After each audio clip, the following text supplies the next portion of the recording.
Hello, everyone, and welcome back to Explorers of Eardsihimmle, where I share back together some friends from across the internet to play our TTRPG show.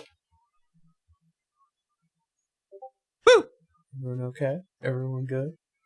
We're How you fine. feeling? Just waiting for our cue. Okay. Lord have mercy. Cue to cry. And the memes have begun in the chat. Yes. Everything's okay over here. I look away for 1 second. I hear like 3 Discord. Ba-doop, ba-doop, ba-doop, and I'm like, okay. Mute it. That's how I get into my old man jokes. I got them Yeah. memes.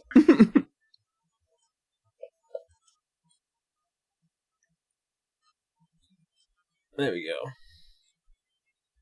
Alright, there we go. Oh, Lord. Alright, so. Welcome back, everyone. How are y'all feeling? How are y'all doing? Doing Ready to great. play. We're totally fine since you've been gone, B. I promise you nothing went wrong. I'm home. You're home. I'm sure nothing We have happened in the Abel meantime. today. Yay. And nothing can go wrong. Don't worry, you and I had a long, extensive discussion of Baby Rock. We did. You weren't Oh. there, but we had a That's okay with me, though. It's okay. You'll be here for many more Beowulfisms. Alright.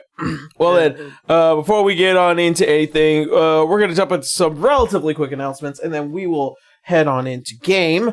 So, first and foremost, I wanted to re-announce what our time schedule is, because I just want to recertify, because I've been noticing a few things. So first of all, to anyone that needs to understand our schedule, we do post pretty much every day of the week, almost. We're going to try and fill in at some point for one of the days. But starting on Sundays, we go live over on Twitch and YouTube at 4 p.m. Pacific time. That's 7 p.m. Eastern time. And then on Wednesday, we'll be posting our shorts whenever we have them, and we might even post an extra short on Monday. We'll see. Then on Friday, we will be posting our VODs for the latest episode that was live streamed on Sunday. So that's how you can tell what time of the week it will be. And then on Saturday, we post our podcast episodes.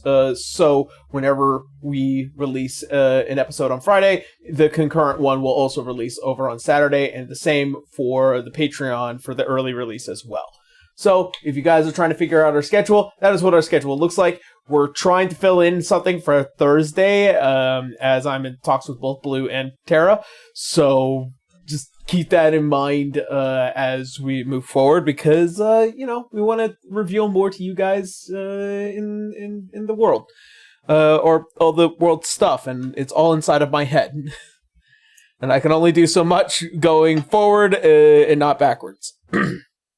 All right. Eventually, we might have a wiki.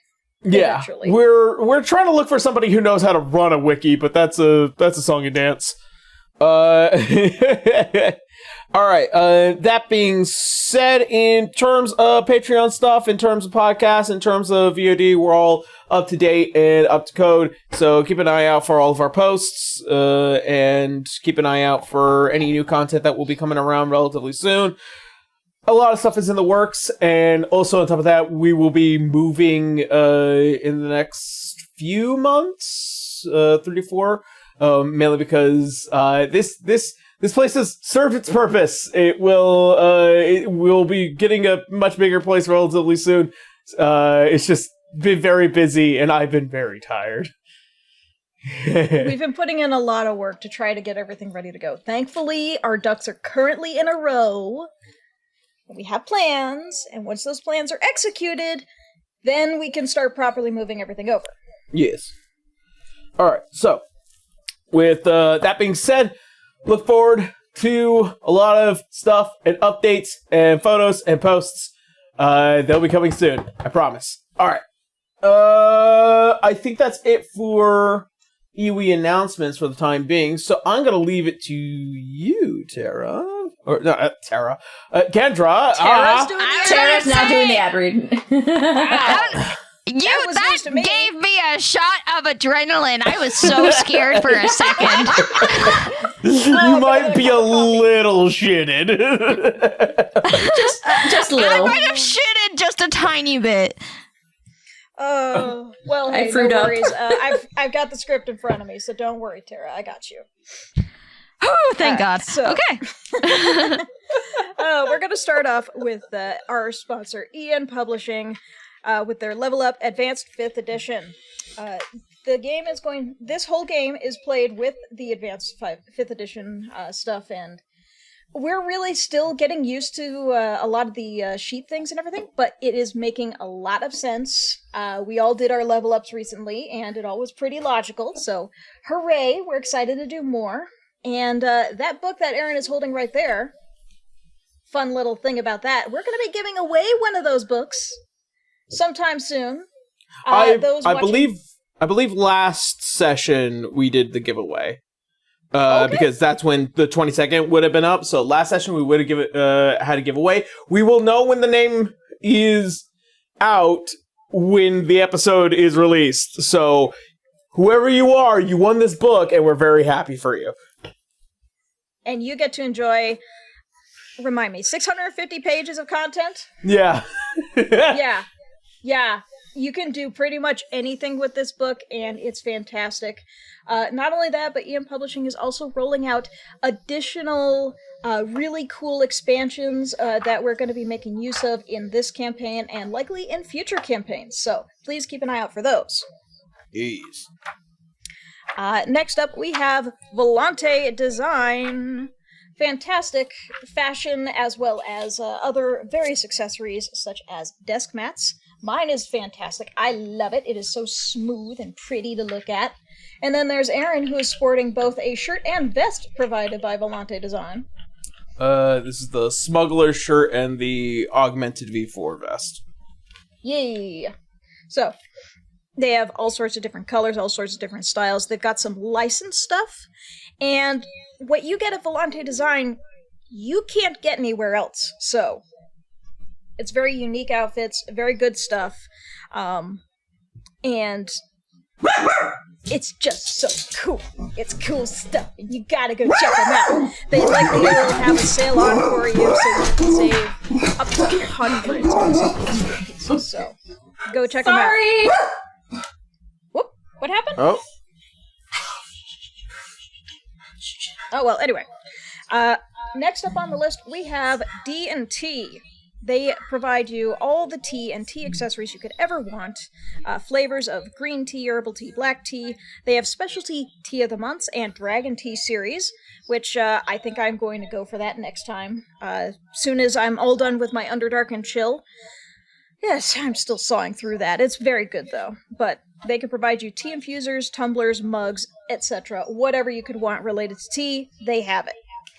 And I will say, though, they have some special bundles, some special discounts. Go check them out if you want something really cool and really tasty. So I go recommend every single one of them. For all of our sponsors, you can find the links in the description below. Discount code EOE will help you save a good chunk of change. We get a kickback, everybody's happy, and we love our sponsors so much. Yes. You can't see it, but I'm making hearts with my hands. There we go. Thank you, Aaron. Well, that being said, nothing else pressing, I'm assuming? No, I already tackled Lo-Fi, I'm sorry. Oh, no, you're fine. All right. He was very upset. Well, then, that being said, my friends, let us go ahead and get on into today's session of Explorers of Eardsihimmle, Age of Exodus.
So,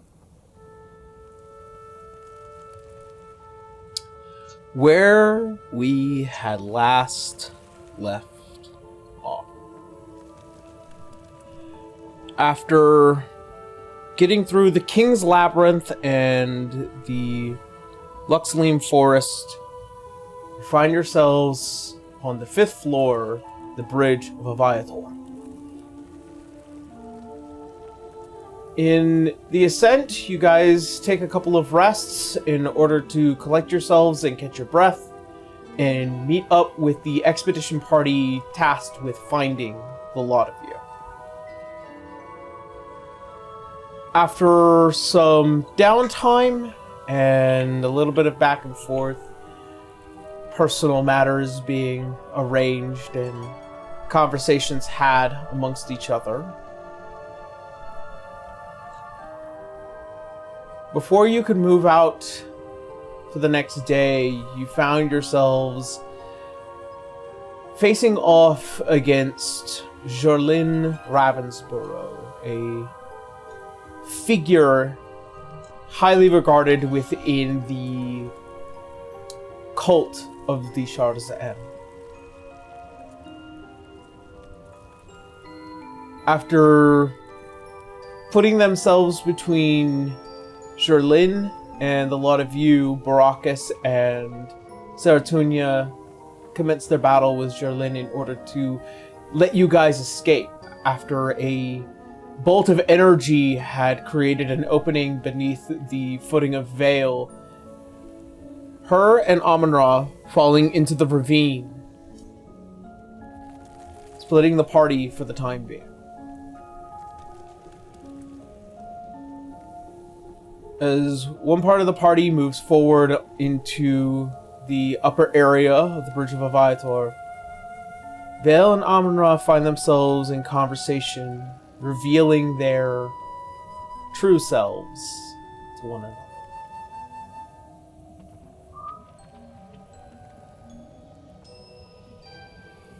In light of that, I would like to turn back the clock just a wee bit. As Kayla, you weren't here for a couple of things, but the first thing that I wanted to do is, Kayla, as a gift for saving him, you are given the bestial cleaver that Tataurus had carried along with him in exchange for a long blade. I will send you the... That's already in there. Wrong. Yeah, I yeeted it off of him like, that's mine now. Nice. No, it's in my personal documents. I'll send you a screenshot of that in just a second. And that is right before you lot can escape the other member of the Order of the Sharzan. But it is... Go to Homebrew here real quick. I now have 2 screens on my desk, so this becomes so much more easier. Where's my mouse? Whoa! Watch out there, Tenchi Muyo.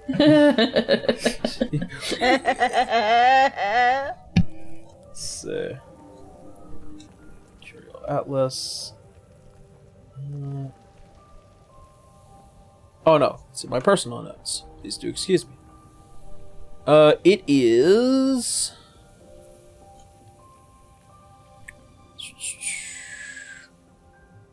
Where are you?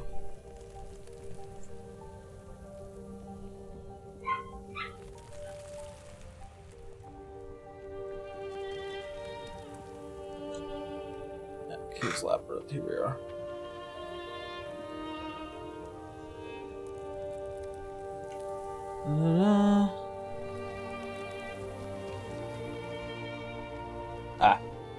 The Beastman's Cleaver is a great sword that is a +1 that gives the wielder the ability to make a single goring rush attack with the blade as if they use the sprint action with it. So, I'll make a proper version of this, but go ahead and just send you the written details on that. Thank you. Yes.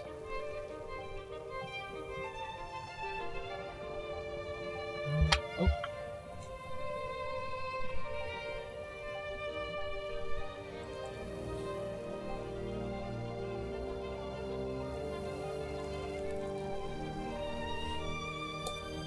There you go. And then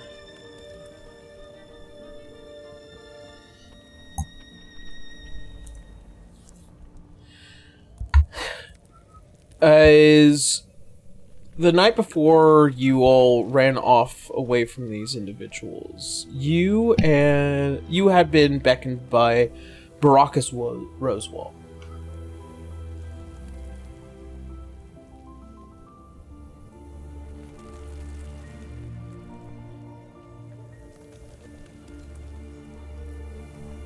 And in this downtime, you can see he's still well and equipped and ready for pretty much almost everything as he goes to approach you with a bit of a hardened look on his face.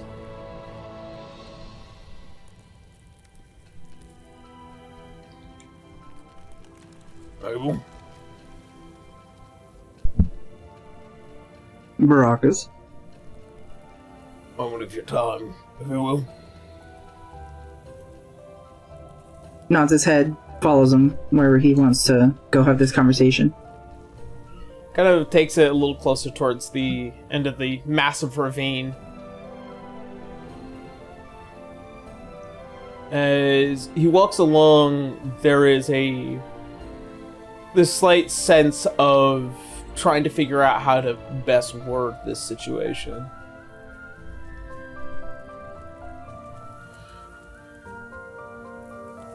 In my understanding, you're the first son born to a witch, eh? Yeah.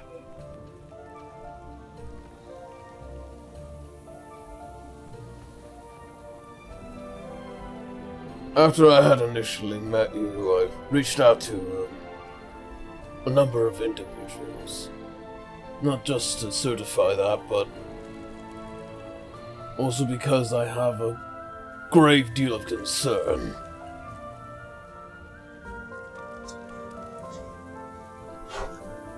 Could have just asked me.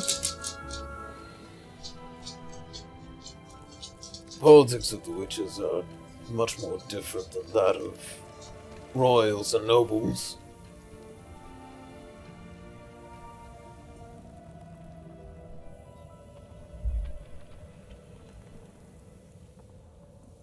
Spit it out. What are you worried about?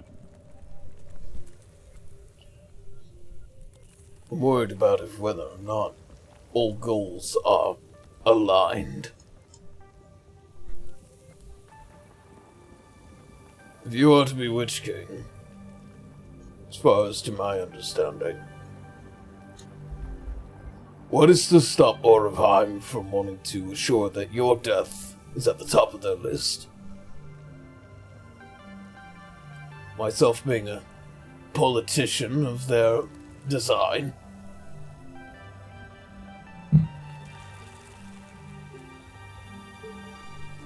Well, then I suppose we better find some interests that align.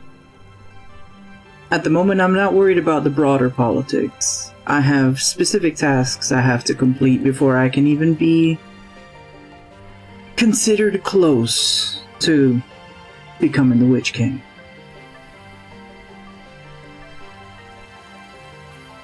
Right now, I'm just a big boy with a sword.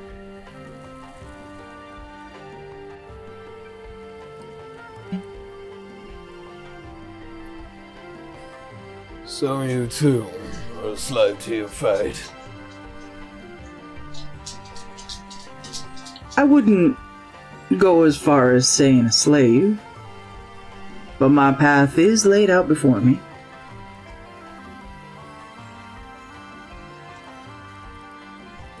And make no bones about it, I do intend to complete that path.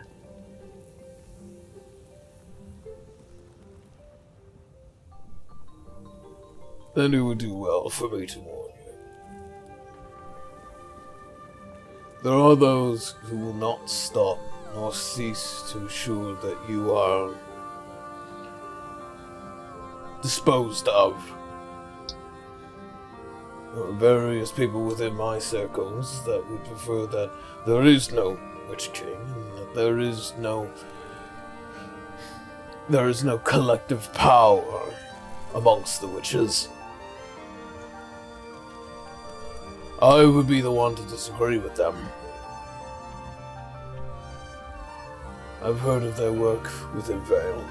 I've heard of their actions within Baraccus.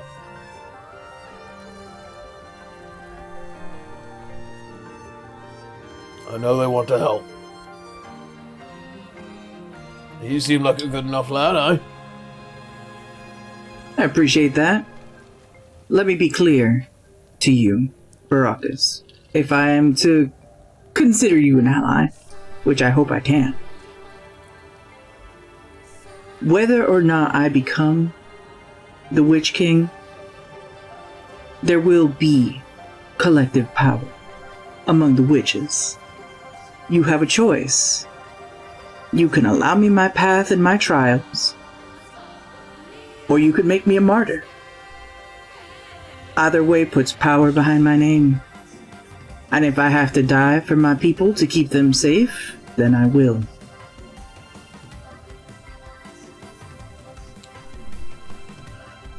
Well then, we better make it back up. In time for that Kraken Ball match, eh? I'm sure there'll be somebody there that will want to hear that. Alright. Love a good sport game. And he smacks him on the shoulder. It before your is spleen like smacked. it is like smacking pure steel. Abel's gonna try not to flinch. He wants to be strong, but in his brain he's like, oh my god. These are two Grind very meat sturdy on those fellows. things. Yeah. Yeah, it's like the Armstrongs. Yeah. Right. Well, and the good news of all that, I might be able to assist you in a few other ways, so... Well, again, that's the caveat of making it back up first. We'll make it back up. This group is a strong group.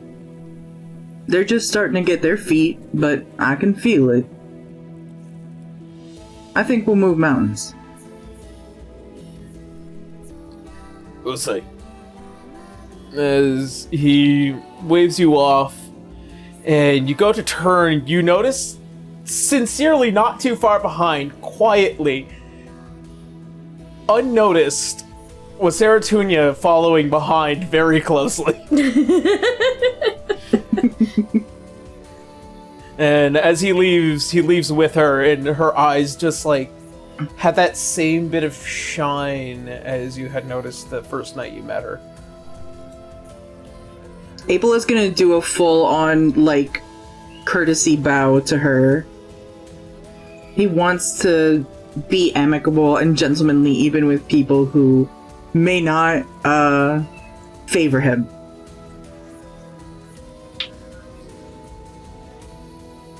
Alright.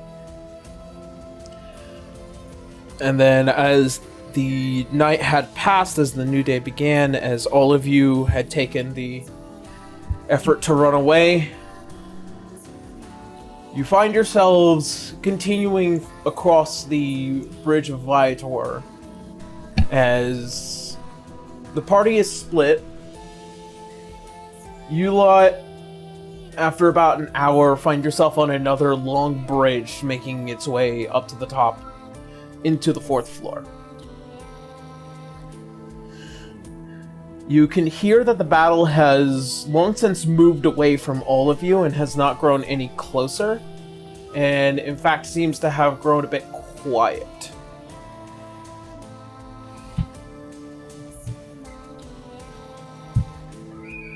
And I think that just makes us more on edge, to be honest with you.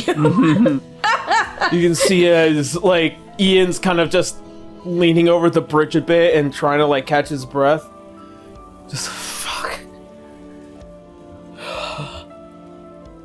You good? She says it, but she has that look of like, what the fuck did we just witness look on her face? It's been a while since I had to run with armor on. Oh, so you're out of shape. Gotta fix that. I'm trying. Thank you. She's grinning for a slight minute. She had to get that one kick in, even though they're all freaked out right now. Come on, it's good for your stamina. Coming from you Are there any, is, like, pebbles or stones on the ground?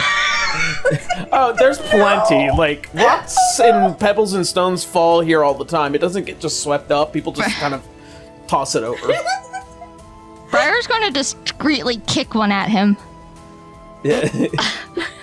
As it just, like, Damn! bounce off what you missed is Briar is like, I'm gonna pick on him for you from now on. Oh, okay. It Yeah. bounces off, like, kind Briar of the has it out metal for him. plating of his boot. And you kind of just see, like, as it taps his boot, like, his head kind of just, like, leans back up and looks at the general direction of the party. What? What? Are us. You're being weird. The gaslighting too. Jesus. I don't have to do anything. Adara's already got her girl's girlfriend with Briar going on, even though it wasn't fully even, like, voiced. It's just happening. Girl boss gatekeep gaslight. Yes. Wolf just quietly nods and smiles at the shenanigans. So you see, kind of just, like, nods his head. Nothing.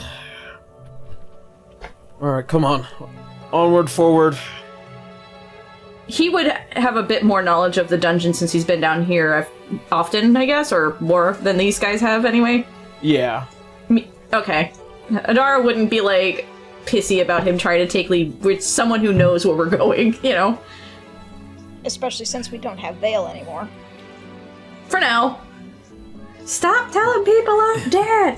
I didn't say Veil was dead.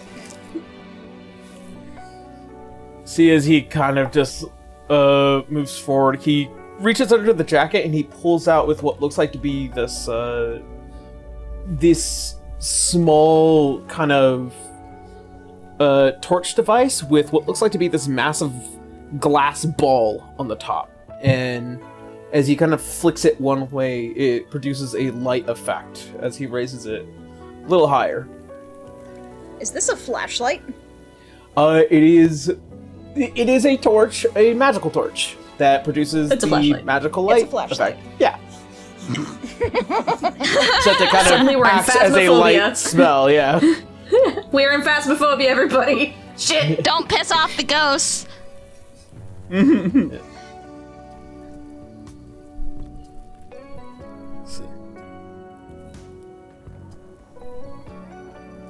And he kind of enjoys a little bit of the, at least people are moving forward because, oh my god. Well, yeah, I mean, as much as she's still Yeah. pissy-ish, like, she's not as angry, but still. Yeah. We're united under the cause of get the fuck out of here. Yeah. Exactly. Alright. I'm gonna give you guys a couple minutes to talk amongst yourselves, if you so desire. Well, Adara's letting Ian take lead, but she's still, I guess, I guess same idea of marching minus Veil, unfortunately. Yeah. But when he's not looking, Briar's just gonna keep, like, kicking pebbles and stones at him from behind. Madara just leans over. Hey, Briar. We don't want to draw attention via noise to whatever the hell that was back there. But, like, I don't whispered, know what you're talking. I don't know what you're talking about. just staring at you. They're Briar, gonna like, give that man averts an her gaze. aneurysm. have an understanding.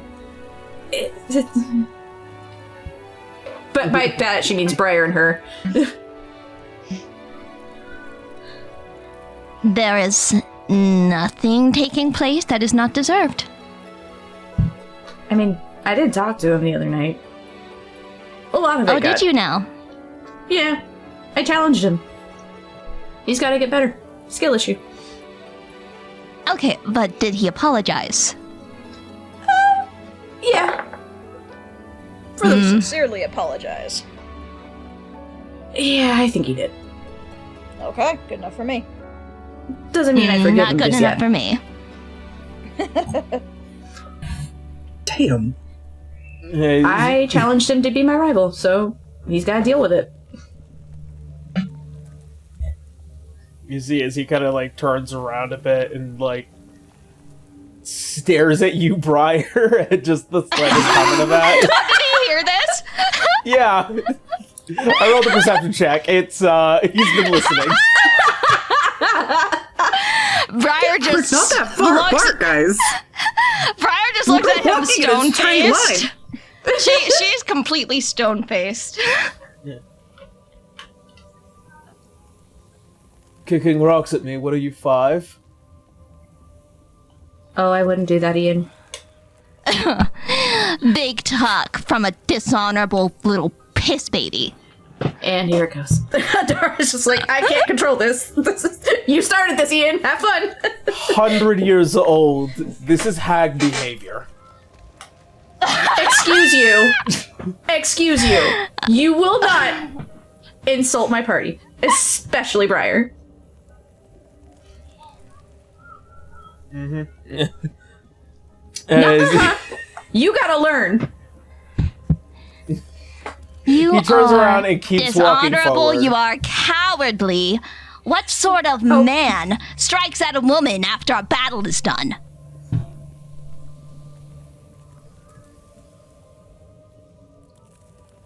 You see it kind of just like rolls the shoulders a bit. You want to know what? I'm not going to take any judgment, especially from somebody who hears information secondhand. You From wanna be the angry source? at me? Be angry at me, fine. Do But you right deny now, it? I think I don't deny it, but I am more preoccupied with getting us out of here alive. We just lost 2 of our best fighters, the people that were supposed to make sure we got up alive.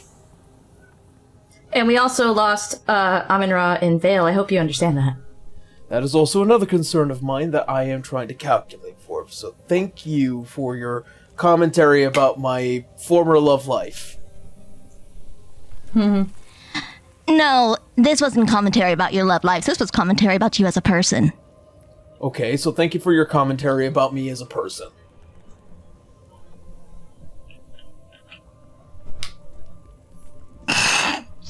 Lean over being to Vale. Just Very Blue's good. message. Vale's not with us. Vale's not with Vale's us. not- right. No, she's in the I void. take a moment, and I'm like, oh, Vale's not here. Yeah, your little chit chat buddy's not here. Briar just We'll go kind to- of scoffs and like ends the conversation, just like rolls her eyes. Then I'll wait till a moment where there's been enough time, and then I'll go to Briar and the others and be like, what did I miss? Who is Guys, this? Adara's gonna stop all of you. Like, guys, he does know where we're going, and he is helping us. My personal issues aside, we might want to pump the brakes for now. We'll get you I the details appreciate when it, we though. get back to the guild. It's not about details. I appreciate the help. Looks at Briar. I really do. We need to prioritize getting out of here and finding the rest of our group. This isn't Briar. about helping. This is about some well-deserved payback. And if you won't do it, then who else will? I will, eventually, when he gets better. Briar, make a perception check. Just for my sake. Just for my sake. She's trying. Oh no, I'm nervous now.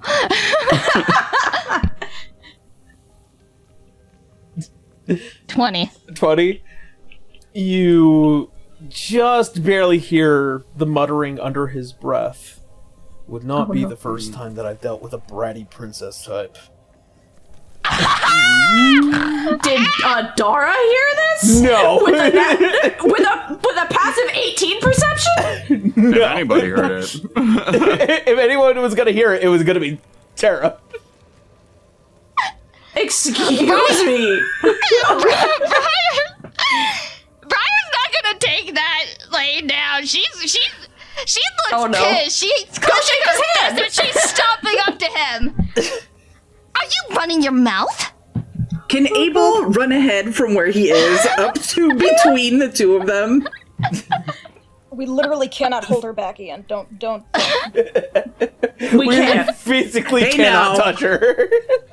We're not telling him why. Right. We're just saying we can't. You stop it or I'm gonna wrap you up in this cloak and I'm gonna put you over my shoulder until we're on to the top. We need to get out of here. We don't need to be picking fights in the middle of this place. Well said. He was saying rude things. He's going Kick to. his ass on the surface. But I want to do it now. I get it, but sorry. he knows where we're going. Wait until we're out the door and then take your gloves off. Way to prove his point. Dara's just gonna walk past them and just kind of like usher Ian, like keep going, just move. And then also muttering to him, going, "Watch your mouth and don't keep going." Briar's just like crossing her arms. She does look the image of a bratty princess. She is No, pouting. I'm staying right here between the two of you so that no more crap happens. It's that Aqua I meme. don't need to be babysat. I know you don't need to, but I want to. So I'm staying right here. Fine. As this a little back and forth between all of you as you continue to push forward onto one of the bridges. Just Adara pushing Ian. Nope, keep going. You, Adara, you hear the faint sound as if something shifted overhead. As Yeah, if she'll stop and tug on Ian's arm, I guess, for that, and look up. As you both look up, you can So see, you can see as the just yeah, you can see just barely outside of the obscurity of darkness, something had passed over your heads just now. Adara's gonna use her produce flame and throw a little bit of the little fireball 30 feet ahead, Okay. just to kind of see what she can see. I mean, Yeah. I know she has dark vision up to 60 feet, but It is well already past 60 feet. okay. So does the fireball light up anything up there? Nope. Not actual fireball, Too just produce fast. flame ball. Too fast. So we all feel this rush of wind in front of us? No, it was overhead. Yeah. Adara is just gonna mutter to the group, going, "There's something moving around," and she's gonna take out her weapon just to be ready. Just keep going, and she's keeping her eyes up. And Also, you guys, pass out my dagger and broadsword. yeah, Yeah, not a bad idea. and you can see as Ian is also kind of like going under his jacket to draw out a blade as well. But Yeah, Cirrus conjures his sword and shield. yeah, you can see as Ian, well, Roswell always said, "Don't stay in one place for too long." Heads up. Just keep moving. Move forward. And as you guys push onward, the eyes of the world descend into the ravine, To the abyss. into the abyss. As sitting at the bottom, kind of drying off next to this hand of flame and dripping dry what clothes they do have. The eyes have yet to disconnect as Ahmenra looks at you, Vale, with truth in his eyes.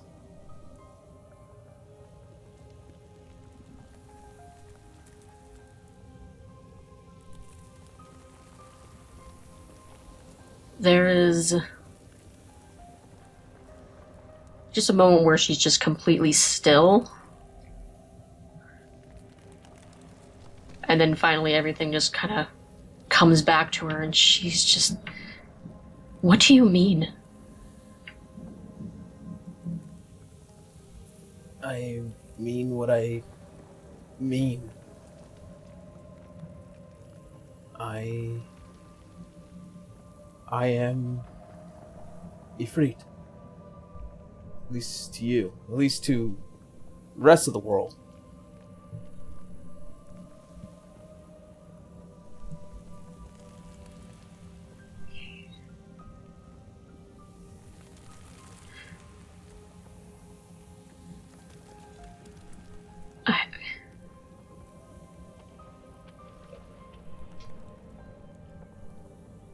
What are you doing here? Well, funny story about that. As he kind of just, like, tries to, like, consider everything.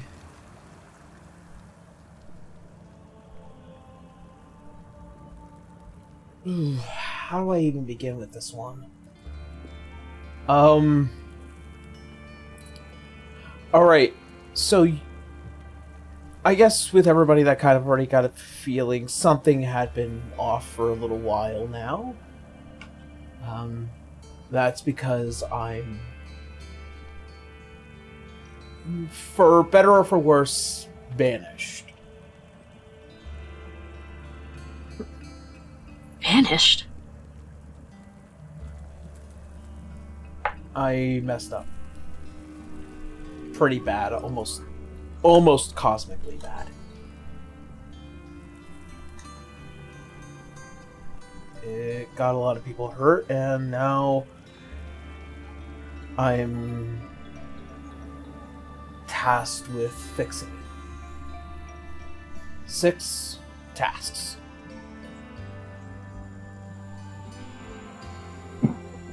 Six tasks.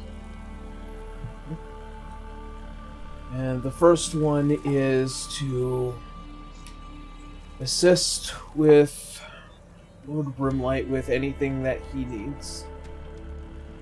Which unfortunately put me in a pretty rough position, considering that his necessity of me is a lot longer than I would have liked. So that's the reason why I was a bit antsy when he told me to help out Lord Rosewall, and Rosewall is unaware of what I'm dealing with, so I'm kind of stuck in Kaer Morhen until further notice.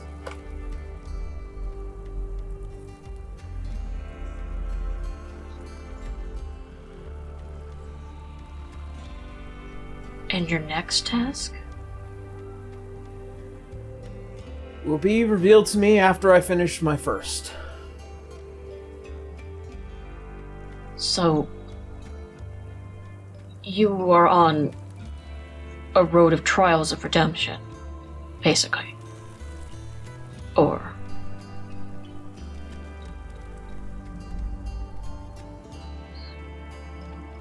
I wish to ask what it was that you did, but also at the same time, I feel that that is the god's domain, and I don't know if it would be even right for me to ask that. I mean...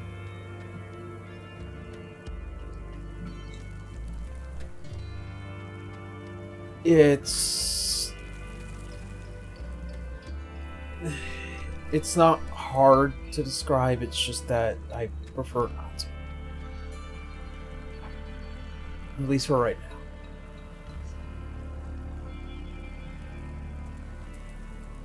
But it's not just redemption, it's fixing the problem I caused.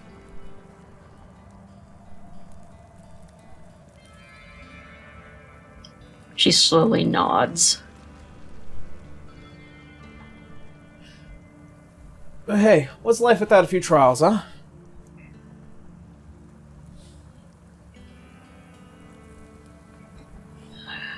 She can't really. There's this like a twitch to her head, just like kind of like cocked to the side a little bit. It's just like.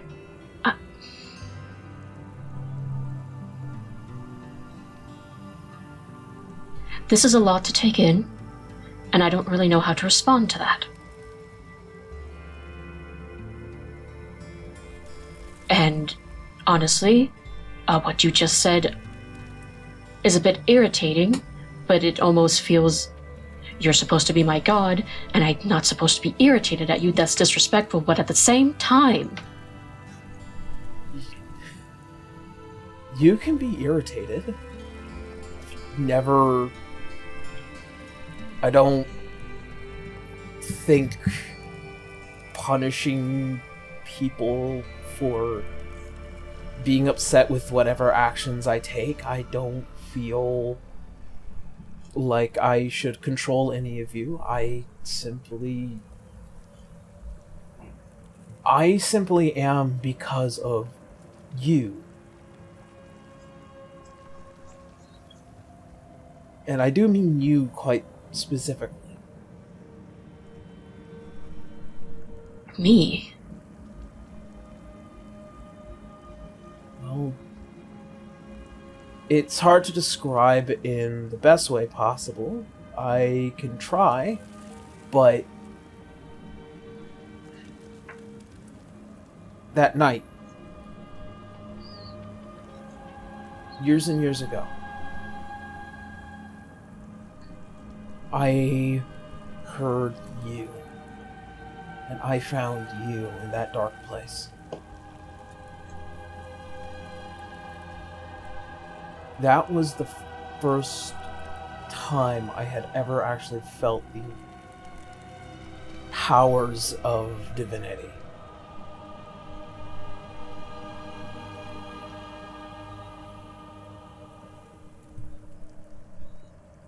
And you have no idea how much that means to me. So that's why I'm trying to tell you how much that means to me.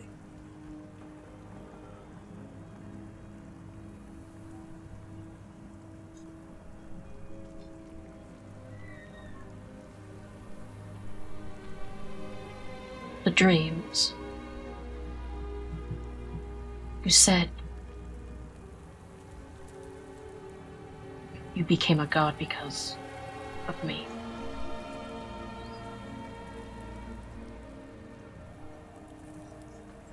It was from the dreams, and you're saying that that's when you first felt any power.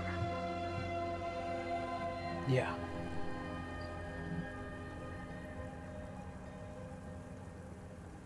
You're thanking me for granting you power?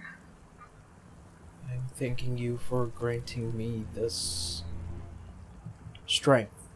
Yes. Because you also made me realize how many people out there are scared, or hidden away, or feel like that they don't know if they can believe themselves or believe in a future.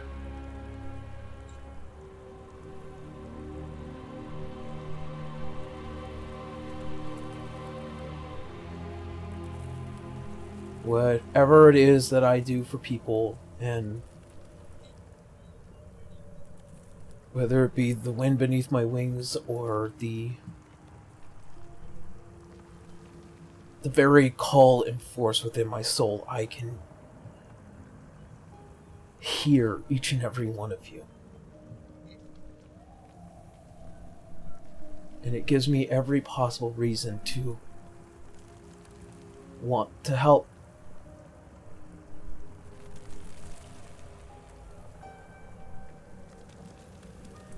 But I messed up.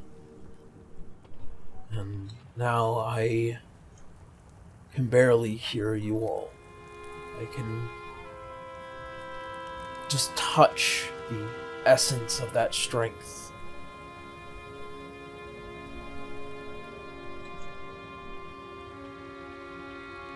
And that's the reason why I'm trying to finish these trials as quickly as possible, because if it is me, I can tell it's affecting everyone.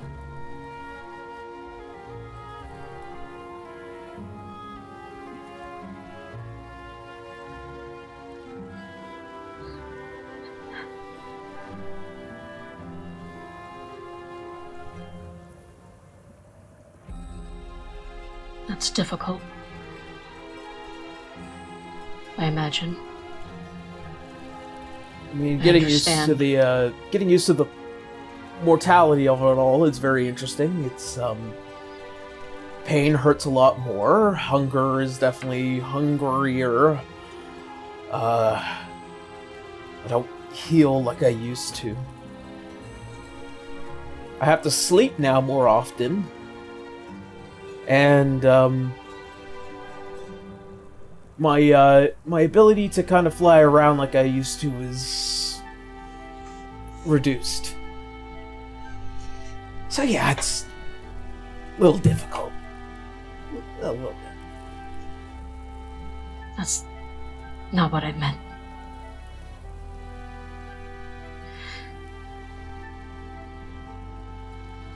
Part of me is honestly... Part of me enjoys hearing the thought of a god having to experience what we experience, so then it's more understood. But what I meant, what I could imagine to be difficult, is wanting to get back quickly. To be able to do something, probably. To be able to feel as if you are there for your people. To have that power again, to hear them and everything. But at the same time, I think it needs to be understood that probably these trials cannot be rushed. As if I am picking up the same thing that I took from when we first met, I imagine that maybe one of the mistakes that you made with whatever it was is that you might have rushed into something when it shouldn't have been. You see he kind of turns his head down a bit, and like one of the long braids kind of falls from over the shoulders.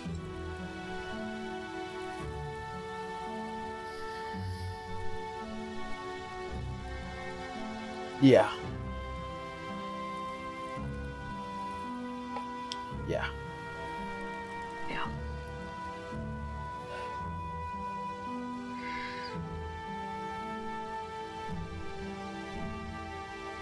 I understand wanting to get to something quickly. But things do need to be handled with care to be effective.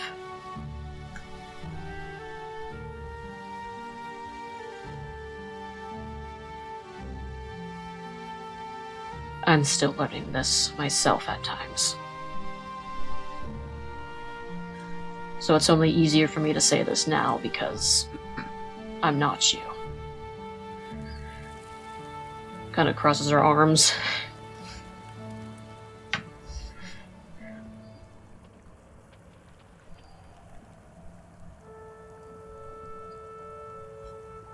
Not in a way to where she's like looking down on him or lecturing him, but more just like she's reflecting on her own moments of where she's rushed in and things have failed and gotten worse. You know, looks at her guiding bolts.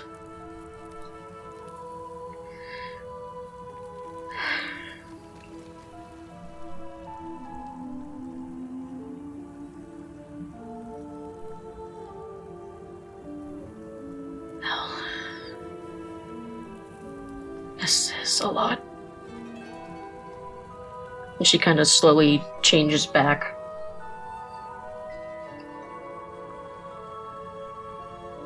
As you do, he kind of...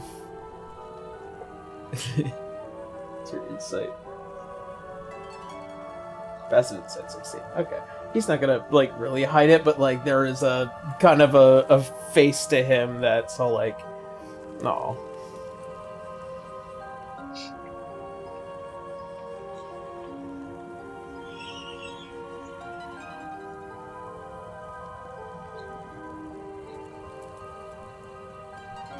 I can't stay like that. I know. By the sounds of it, he gets up probably a lot more dry and definitely warmer, given the flame in his hands as he kind of quietly snuffs it out. I also know that you're going through a pretty tough time as well. So, at the very least, I can make you one promise. As he extends his hands out to help you up.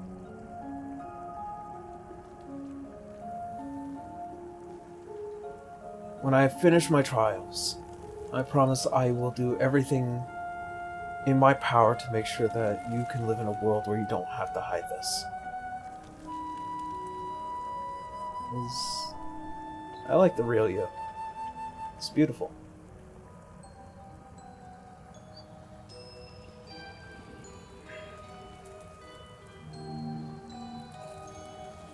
She's a bit taken aback and is like, huh? Not expecting that. Like, she looks at him a moment, like, trying to read him as if, like, what do you mean by that? It is what as is that right now? bare chest as possible. The smile, the hair, the look in his eyes with hope and endearment behind it all.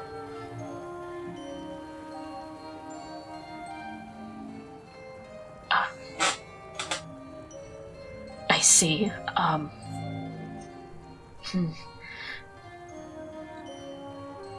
Yes, a world where people... She's saying this like her eyes are closed now. It's like, yes, a world where people do not have to hide would be nice. Appreciate that. Then she stands up on her own.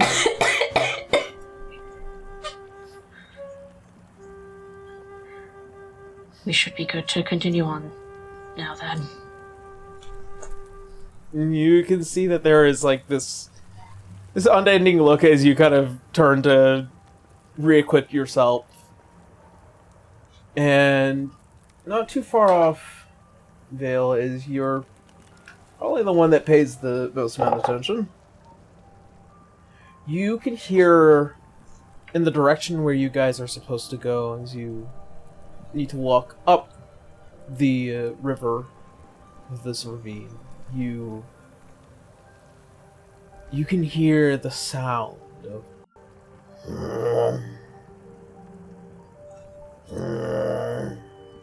very mechanical, very almost sonar-like as it just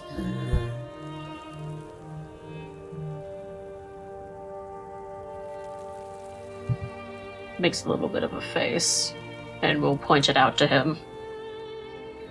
And quickly as he gets his spear ready along with the shield.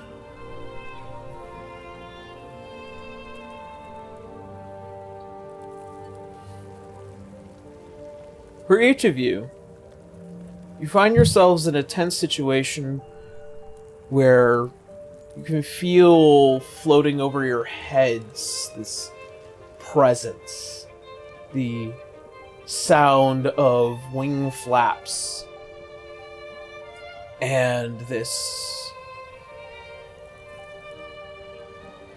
air of danger as you guys continue to try and move forward upon the bridges. Down beneath, you can hear something almost as if it floats and scans. Atop the bridge, let's see.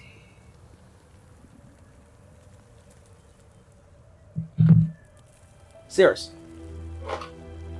Yes.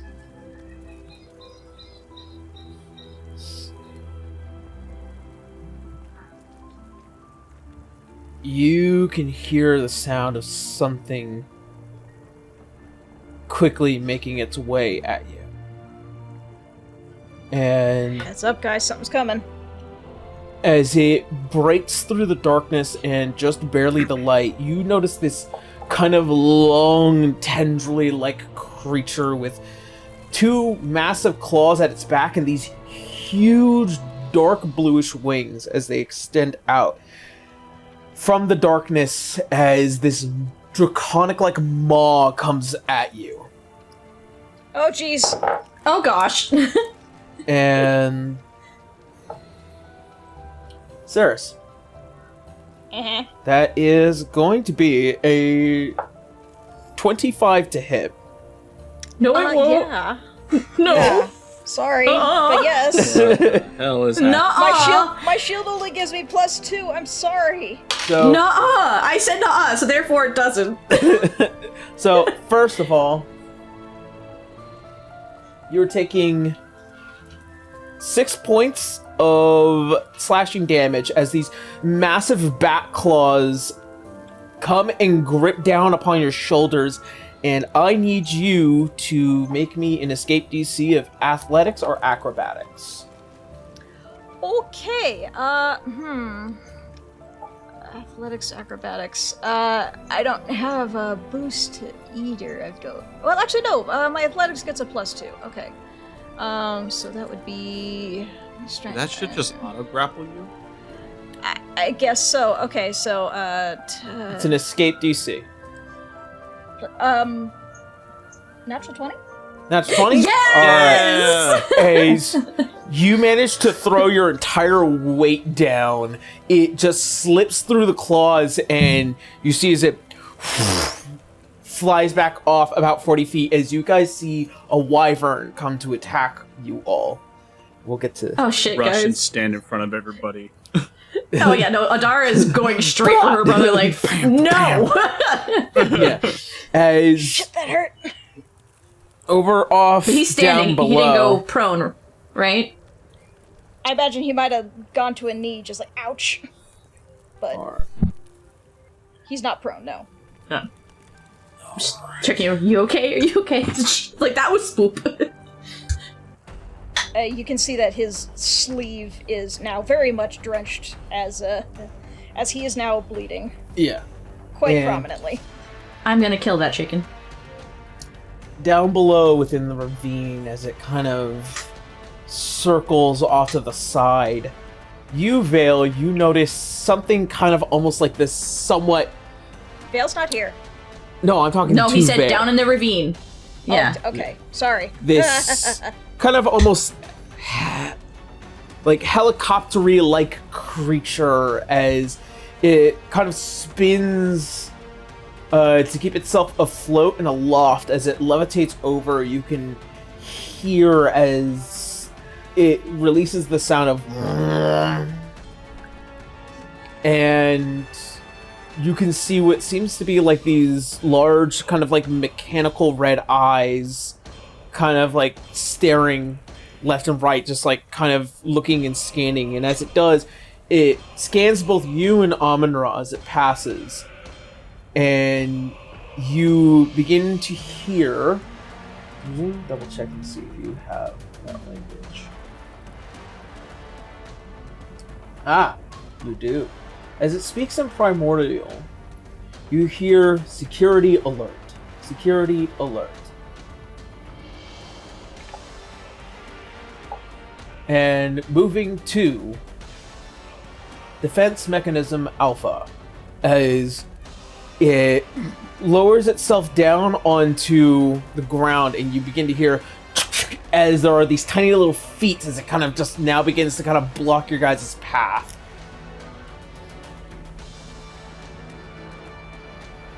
As you face off against a Meridian Sentry.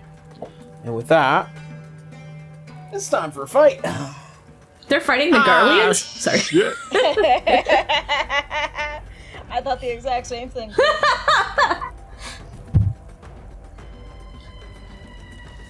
Alrighty. So, we have the wyvern a little over here.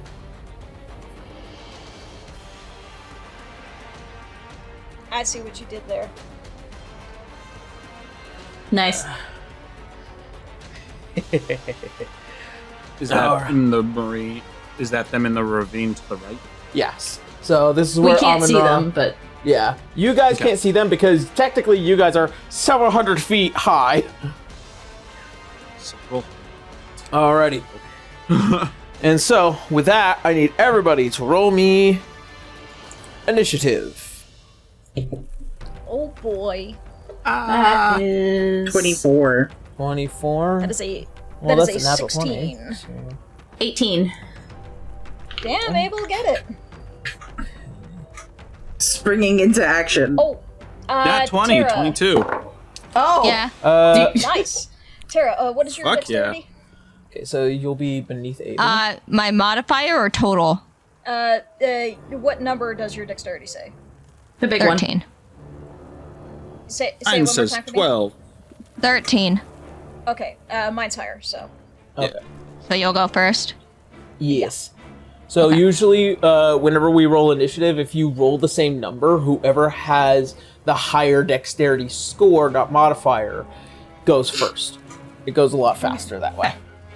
Okay. So that puts Abel. That I'm gonna keep rolling is from the actual holster. That's really nice. Beowulf. What roll did you get, Lou? It's 17 plus 1, so 18. Nice. Beowulf, Last time it gave me a nat 18 20. I'm just gonna keep for rolling it Dara, and just launching it from its little base. and then Hey, it works. Cirrus, and then Briar. Okay. Alright.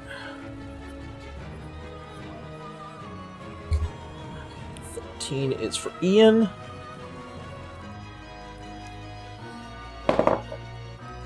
Then Ahmenra. And then I got an 11 for Vale. So.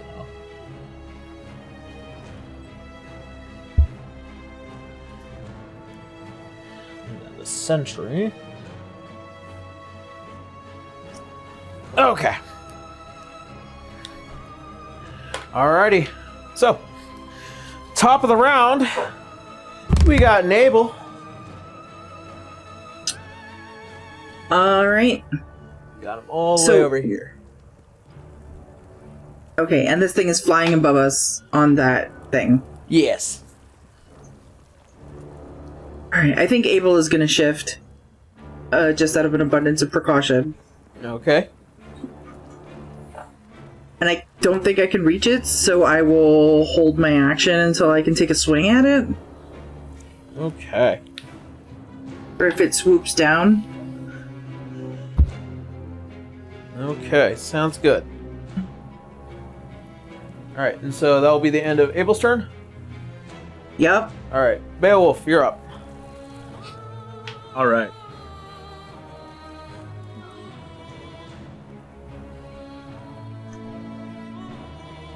I think Beowulf is going to.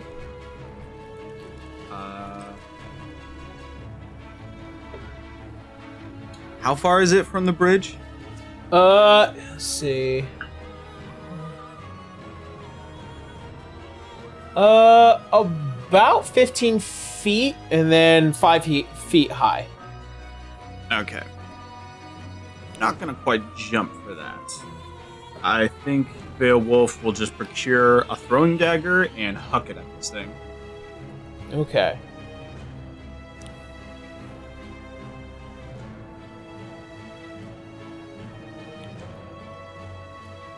Okay, they're just normal daggers with extra range, so.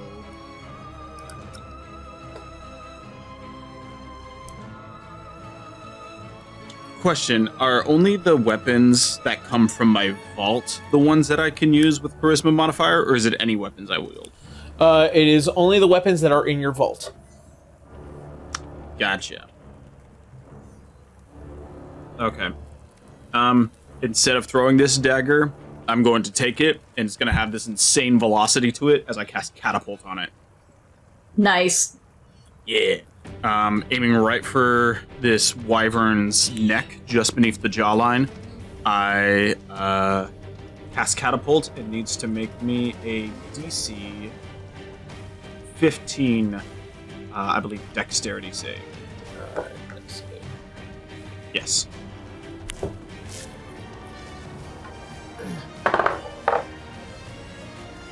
Uh, 13. All right. Throw the throwing knife. And 13 fails, so it takes 13 bludgeoning or piercing damage. Alrighty.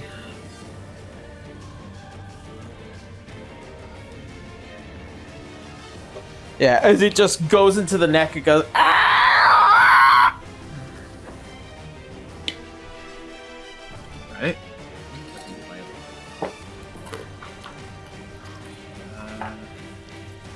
Alright, that it? I'm going to use my retaliatory reputation and glare at it for a bonus action. It makes a wisdom save DC equal DC 17. Wisdom save DC 17 against my intimidation passive. Okay. Well, I rolled a 17 on the dice, so plus its modifier is definitely going to put it over. Yeah, 18. Shots. Okay. That's my turn. You then. tried. Yes. I did. I hit it with a dagger. Alrighty.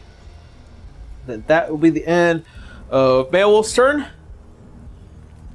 I can't use a reaction spell the same turn that I used the catapult No. spell, can I?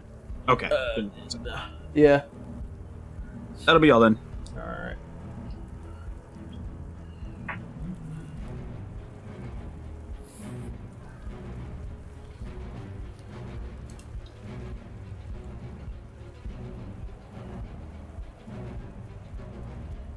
Okay. Alright, so as it banks back, it's going to make an attack onto you, Beowulf, because you're the one that had hurt it. Shoot. Alright. 21 to hit? 21? Yeah. 21. 21? Okay. Alright, first off, you are taking 7 points of slashing damage, and I need you to make me a athletics or acrobatics. I guess we'll do athletics.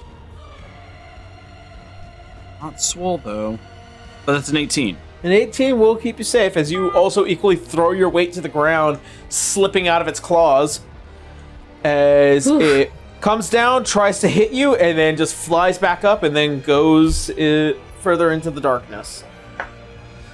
Hold on a second. When it comes down, is it within attacking range of Abel? Because I was holding an action. No, because you were right here, and Beowulf's right here. Okay. Yeah. This is a large creature? Yes. I didn't use my movement. You did not, but you couldn't have predicted where it was going to go. Fair Yeah, enough. can't store movement, can you? No, you cannot. Alright. Ah. And then... Oh, actually... While it was down there... What? Sorry, one more interruption. I did take the bounding strike feature. I could launch 15 feet in a straight line to make an attack. Oh. And could I also... I forgot, I also had something. I have Sentinel, essentially. If I could use my reaction to try and stop its movement as it exited my range. Alright.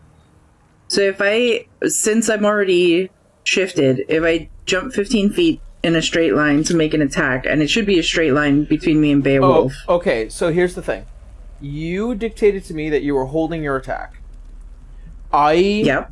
I assumed that was a melee attack. You had to be very specific about what it is you're holding. This is a melee attack. This is a melee attack if I pass my acrobatics check. Okay.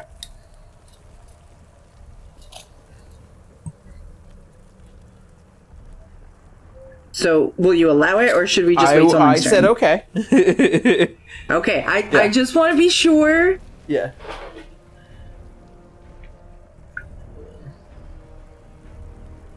That's an 11, so I'm guessing that's a no. Damn. Could I use, You miss, and could I use a reaction? yes, you can. Okay. I am going to use Warning Strike. I can use this reaction to make a melee weapon attack on a hit of a creature moving out of my reach. So its speed will become 0 until the start of next turn if this hits. So as it's flying out of reach, I whip out with my broadsword to try and catch it at the tail. That's a 22 to hit. 22 to hit. That does hit. Hee hee hee. Alright, 10 slashing damage as I bring my broadsword around and I pin its tail to the bridge.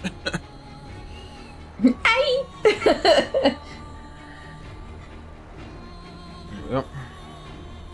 Alrighty.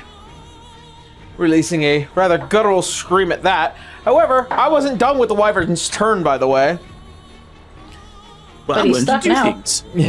So, while it was passing by our buddy Beowulf here, it was also going to make a stinger attack on to Cirrus. Oh boy, me again. That's going to be an unnatural 20. Yeah, that'll hit. And you're taking... I need like 3 extra reactions. Yeah. You are taking 7 points of piercing damage, and I need you to make a Constitution saving throw. Okay, give me 1 second here. Con save. There we go. That's a 15 on the con save. You just make it, so you're taking half. Okay, good. Whew. Taking half, so... You're taking half poison damage. Are we fighting Raytheon now? This is a wyvern. The Blue Raytheon. The Blue Raytheon, let's go! Blue. This doesn't look good, guys.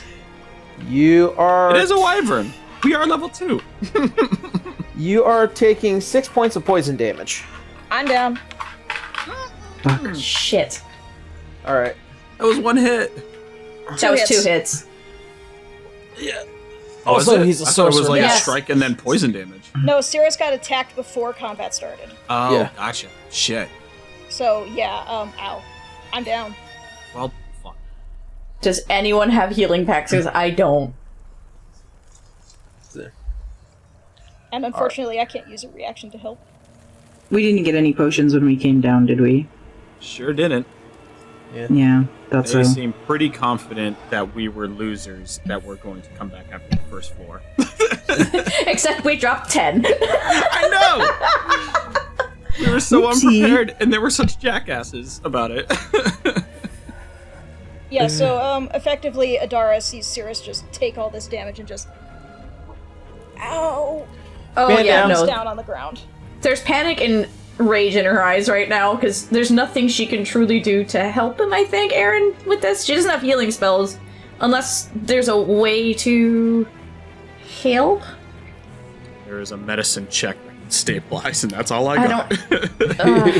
Yep. I don't have, Welcome I to don't level have 2. a good medicine check. Fuck me. Alright, well then. That being said, this thing is now pinned to the side of the bridge. It is, for the time being. And for now, that is going to be the end of the wyvern's turn. Adara is up. Ahmenra is on deck. Who goes after Adara with just the group on the bridge? That would have been me. Okay. Fuck. Alright. I'm kind of stuck between either smacking the shit out of this thing or helping you. Fuck.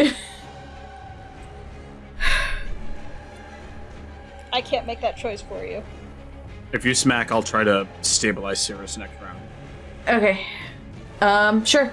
I guess so in game, she'd just kind of be looking between Cirrus and looking at Beowulf with that, like, what do I do? What do I do? What do I do? I'm using both arms on my broadsword to pin its tail down. Get this fucker! I'll tend to your brother! Alright. She just nods and immediately goes into action, and I'm gonna roll. Alright. That is an 18 plus 6. 18 plus 6. Alright, that hits. Alrighty.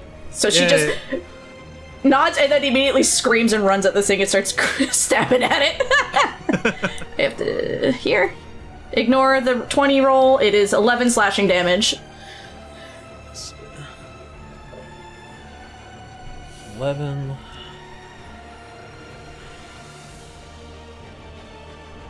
Sounds good. I don't think I have anything else at this time. No. Yep, that's it for me. Hold on, let me make sure, before I do that, I rolled a 1. I have to re-roll one of my d6s because of my fighting style. If I roll a 1 or 2 on damage die, I can re-roll it, so I can re-roll the 1. Ooh. So... It's a 1. Doesn't matter. Thanks, dice! Alrighty. I know. Okay. It had to get me somewhere. I'd rather it be the damage, not the roll on a d20. Alright, well then, that being said, that will be the end of Adara's turn. It is now Ahmenra's turn, who is also equally well versed in Primordial. And first action...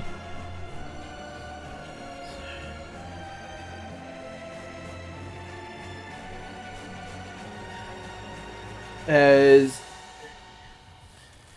he widens the gap a bit, but you can see Vale as he pushes forward. He kind of brings the spear overhand, and he's gonna throw it at the sentry.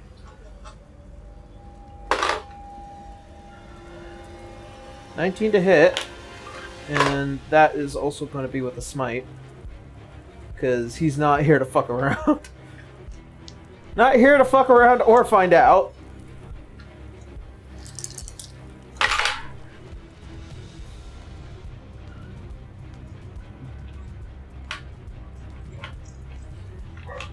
That's going to be 8 plus 5, 13. And then plus those 2d8. 9. 21 points.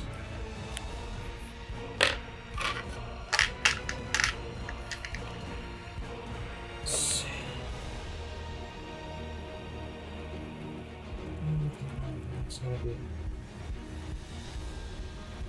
Alrighty. I'll have to pick up a spear, but that is the end of Ahmenra's turn as the sentry solely focuses on Ahmenra. Alright. Cirrus.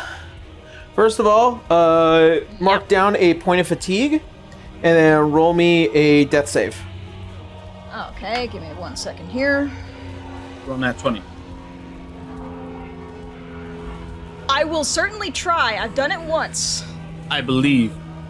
Alright, so just roll a d20. Okay. And that's Damn. a 7. That's one fail. What the hell?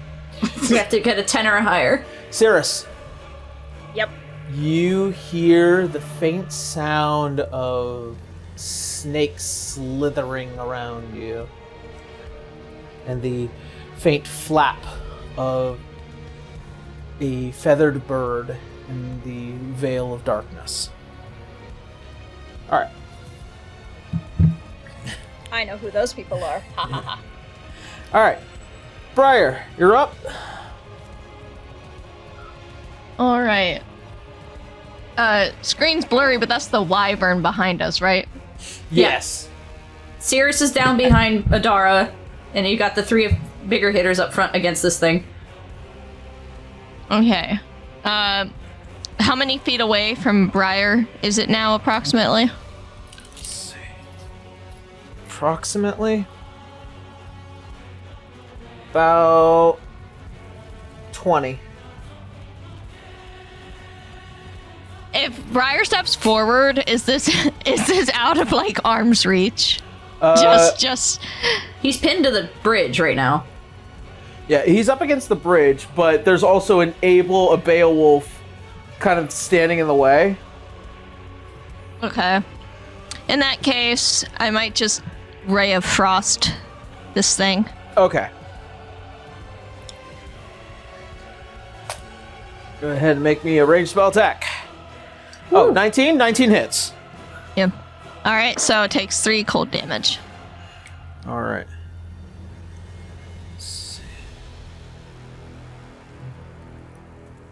Okay, damage is damage. Damage is damage. Actually, hold on. It sure is. Okay.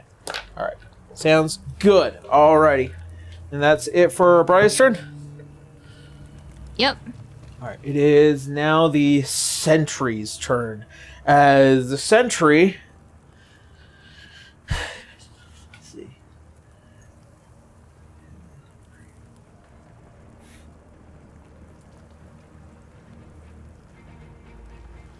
Alright. As it kind of just like now begins to crawl along the side of the wall, it goes over and it kind of whips around and smacks Ahmenra, which does hit. And then let's see. That's gonna do plus 4, it's 11. And Ahmenra needs to make a athletics or acrobatics, which he fails. As this thing is, a lot of these like kind of flat tendrils now begin to kind of bend a bit. It wraps around him, picks him up, and throws him down as it knocks him prone.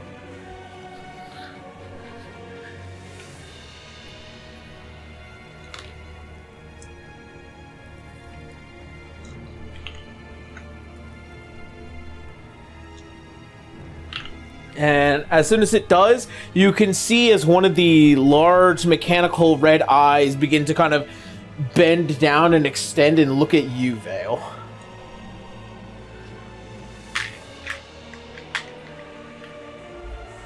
And let's see.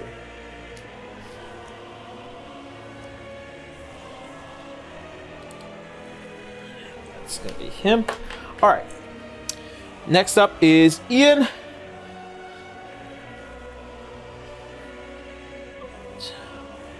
And he's gonna spend a full action giving Cirrus a health potion. Oh, thank God. Thank you. You gain back. Just open his mouth. Blink. Yeah. You gain back 7 hit points as you see his. Yeah.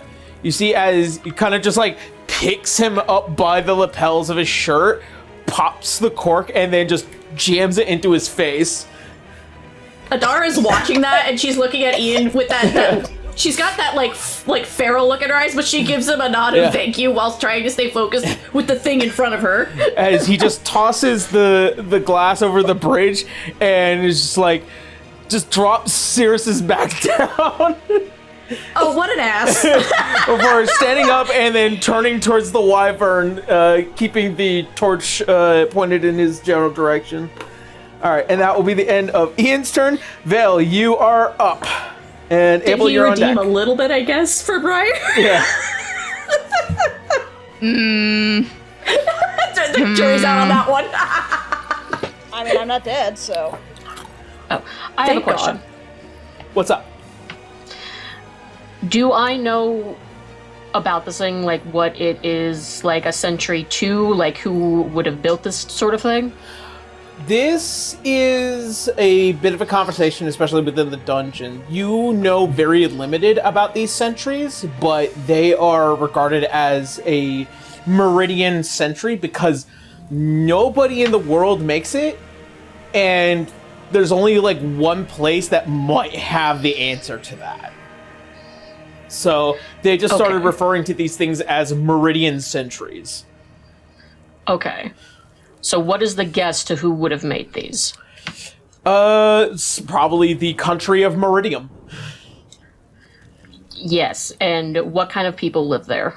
You don't know. Great. Your guess is as good as anyone's, really. That's a whole plot line we'll get into later. Okay. Well then.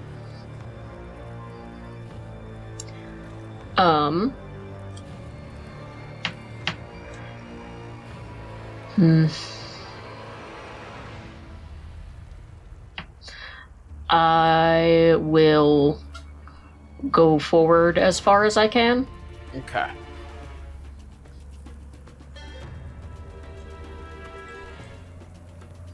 Okay. One. Shield of Faith on Ahmenra. All right. Shield of his own faith. That brings him up a Believe little in the higher. you that believes in me. Yeah. I literally said that earlier.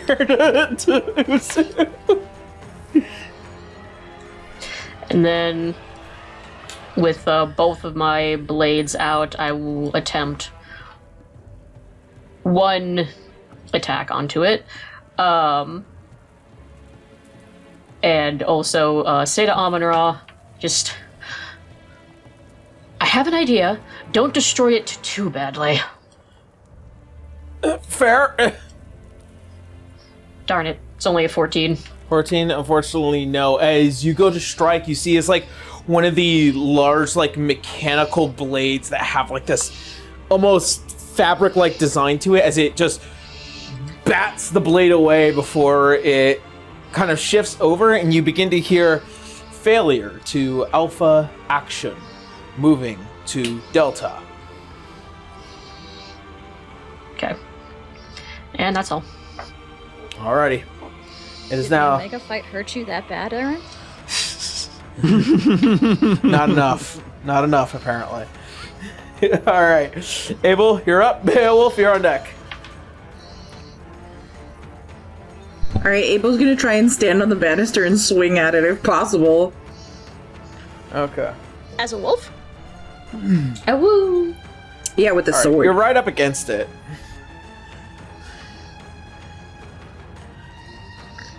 Alright. Yeah, no, you're already right up against it. It's not going anywhere. Okay. Come on, I clicked the button.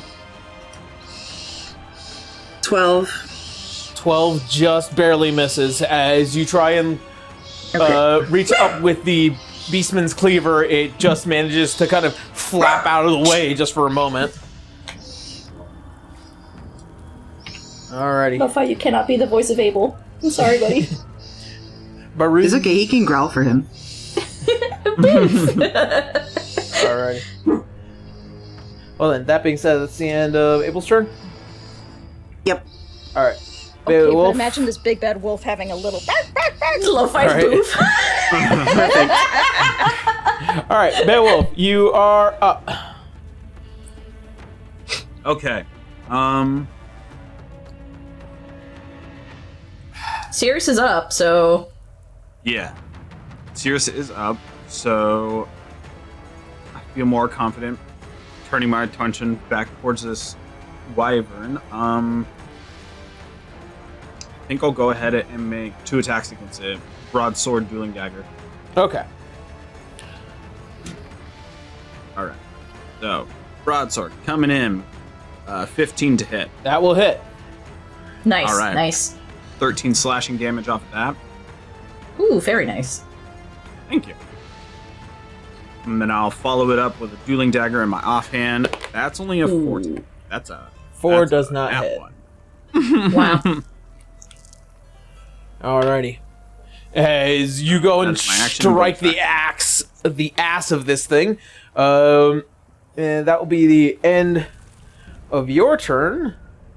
With the blade now free from the side of the banister, this thing is now free to move again with its full movement. But if it's leaving our area...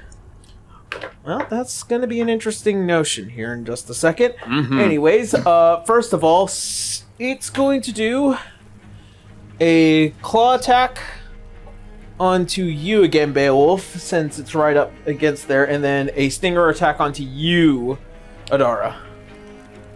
Okay. Okay. So, Beowulf, that is going to start with a 19 to hit. Okay. Could you remind me how parrying works with parrying weapons? So, parrying. see. Sorts. Open up my massive book. Parry. 650 pages, even. Yeah.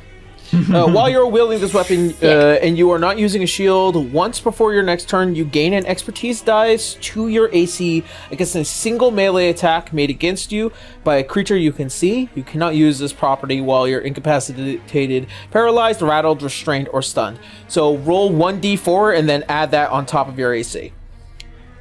Okay, Wait, that would be hold on. 1d4 on top. Hold on. But that was a 19 to hit, you said? That was a 19 to hit, yeah. Also, you used your reaction. Oh, no, wait. Your This turn just turn? passed. No. This is a new turn. Yeah. Yeah, this is your reaction. Okay. Okay. Question about free actions. Does it have to be my turn to use a free action? Yes. Yeah. Alright. Damn. This is gonna... Even with a shield, that's gonna break through my armor class. Yeah, there's no way I can parry this. Alright. And you are going to be taking... Parry this, my good bitch. Parry this, my good filthy casual. You are taking 6 points of slashing damage. Oof. Wait. And I need you to roll me an athletics or acrobatics. I go down. You're down? Alright, well, you're going Yeah. along with it now. Yeah. Ah, fuck me. I mean, if it leaves our area of threat, though... Oh, right, I gotta do the poison roll, too, right? Yeah. Well... Did he hit me? We're about to find out. Give me a second. Oh, sorry.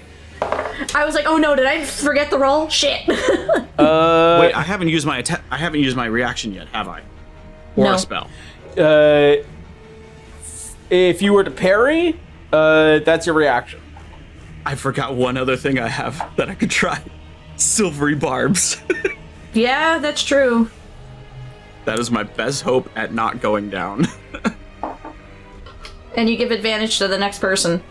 Yes, I can give advantage to somebody. 18. Fuck. Nope. I still get hit and go down. Okay. Darn. So And who I you giving the spend a advantage spell to? slot. Yeah, I'll still give the advantage to... I'll give it to Abel. Are you engaged with the wyvern? Yeah. I'm trying to. Oh, congratulations. Alright. Adara, 16 to hit. Meets it beats. Alright. The congratulations just hit me. You're welcome. And what was... I have to make a con save? You will need to make a con save. Just give me 1 second.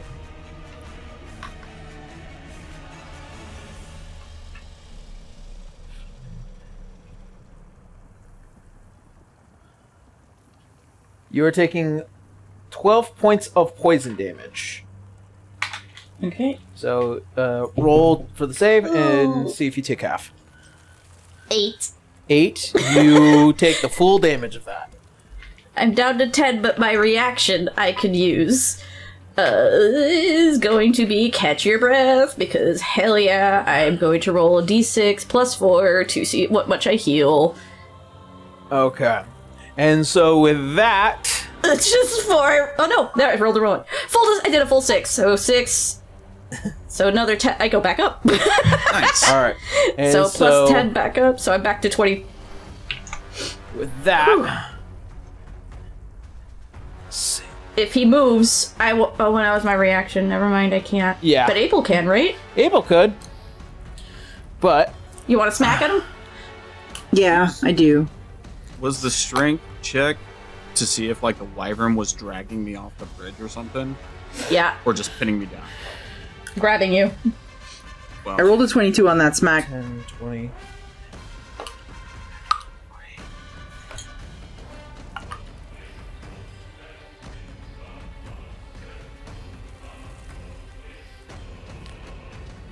So 22 to hit him? 22 to hit him. 22 5 to hit points him. of slashing damage. Alright. 5 points of slashing. Alright. And there you go. As you do your reaction, you get your attack of opportunity, and this guy just flaps and takes off upwards with Beowulf, and he moves just a little over to the side. How far away is he? Ah, shit. He is about, compared to you, Just looks like to be straight up.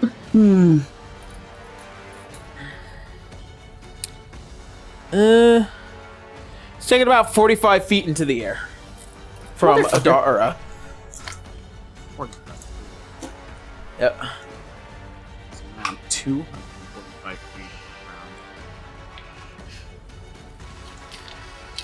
I will have to land the perfect depth.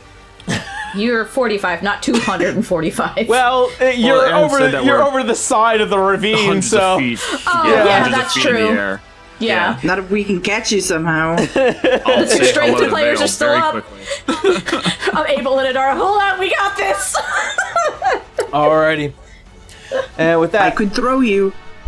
Kept your grandpa. that is going to be the end of the Wyvern's turn. Adara, you're up. Ahmenra's on deck. I can't do anything. I don't fly no more. I'm no longer Citra. Yeah, you could prepare something. She could. How big is Abel's cape?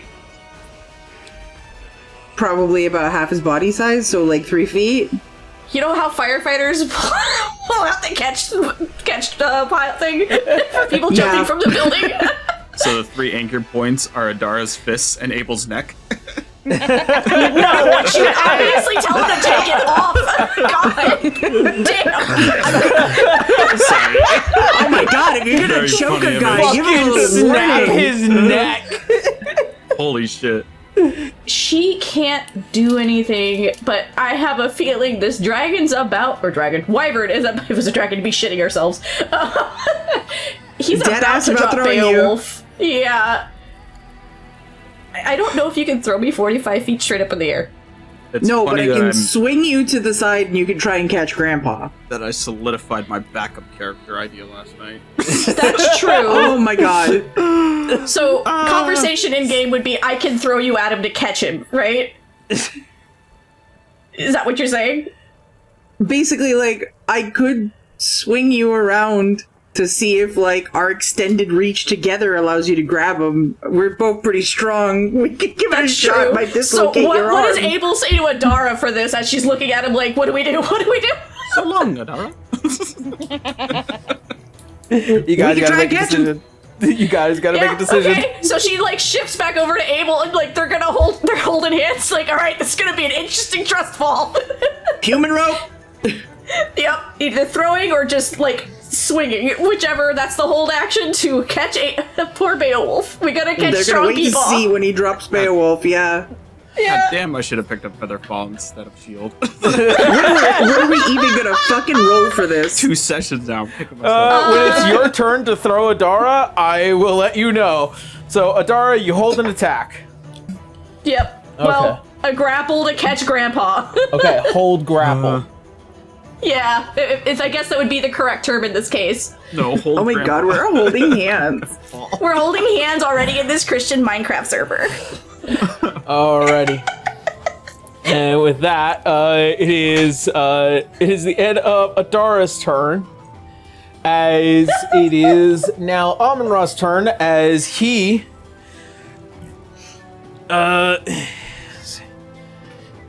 crawls over a bit, pick up a spear, and It's then gonna be crazy if we pull this off.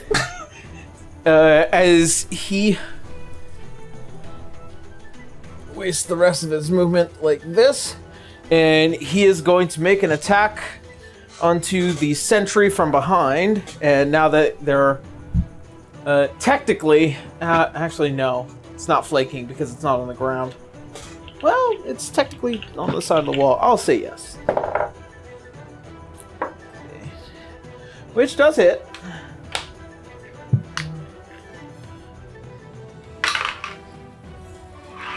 Max damage.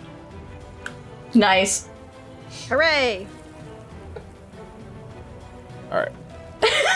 As he jams the entirety of his spear into like one of the many plates on this thing, and you see as like a couple of the eyes like extend out towards you, Vale, and then reverse backwards as it tries to look at to whatever the hell hit it. Alrighty. And that is going to be the end of Ahmenra's turn. Cirrus, you're up. Briar, you're on deck. Alright, well, how far away did you say this thing was? About 45 feet in the air from where Adara was standing, but I can give you a more accurate, I can hit it from here, but, are you guys ready to catch? We're like staring up, not looking at you, like waiting, like. Ready as we're gonna be. Alright. We were just joking about him throwing wife the other day. It's about 50 feet in the air for you.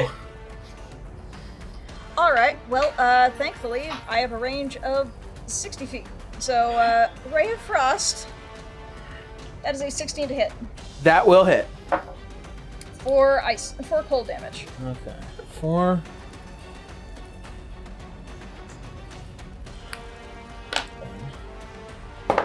Oh, and he does get up. Okay. That's half your movement. Strength roll. And a nod of acknowledgement to Ian. Tanks. I still hate you, but tanks. Thanks. Alrighty. Alright, so. He still has grippies on Beowulf.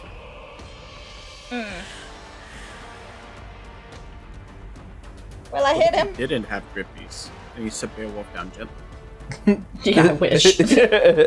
Like how many dollar bills do I have to slide for the car? So he come back next game with Grandpa. No. I don't take bribes. Dragons like money, right? Hot $100 bill Monopoly money. I got 10 chocolate gold coins. And they're slightly melty in my pocket. Alrighty. So, that being the end of Cirrus's turn. I can't do much else from here, but I suppose I can also get towards the edge of the bridge so I can try to help catch. Alrighty. Maybe on the other side of Abel. Away from Adara's launch because I don't want to slam into you. Yeah, I on the other side of Abel. Oh. Just in case it's the other direction. Yeah, that's all your movement right there. Alrighty. And with that, that will be the end of Cirrus's turn. Briar, you're up, and then next is the sentry.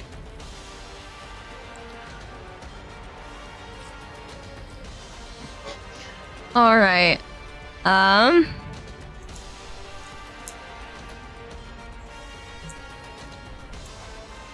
fucking high up is that thing? From you?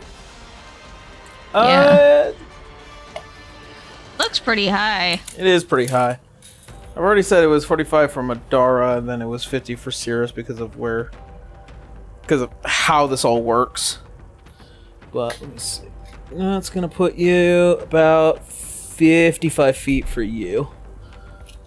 Because distance. Okay. That's within Frostin' range. Ooh, max damage. Oh, and it Does hits. a 14 hit though? 14 does hit. Yeah. Yay! All right. Let's see. Da-da-da.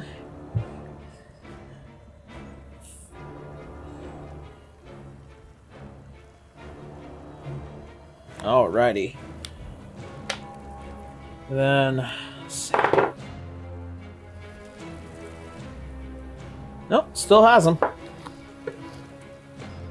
Still got him in his grippers. Alrighty. And with that, that is the end of Briar's turn. It is now the sentry's turn. Vale!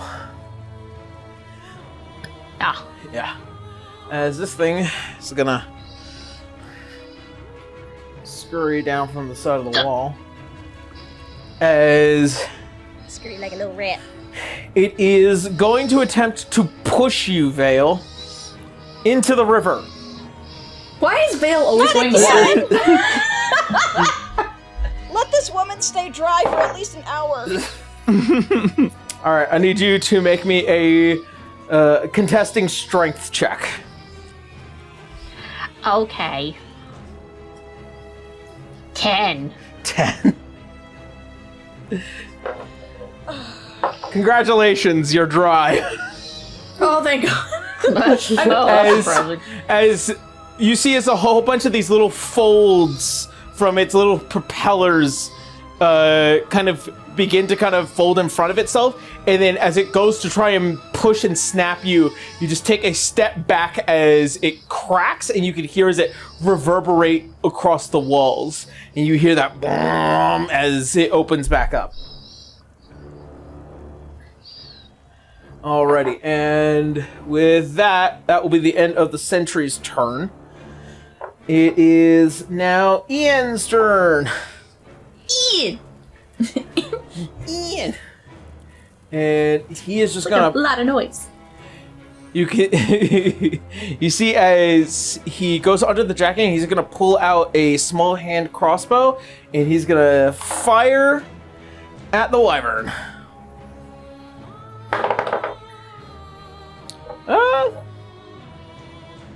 Yeah. An unnatural 20. Okay. We're trying to get this bird to drop Grandpa. And we're ready on either side of Abel. Abel's ready to throw a dart. Like, this is gonna be funny as shit. It'll be 7 It'll be points. funny as shit or tragic as hell. 7 points of piercing.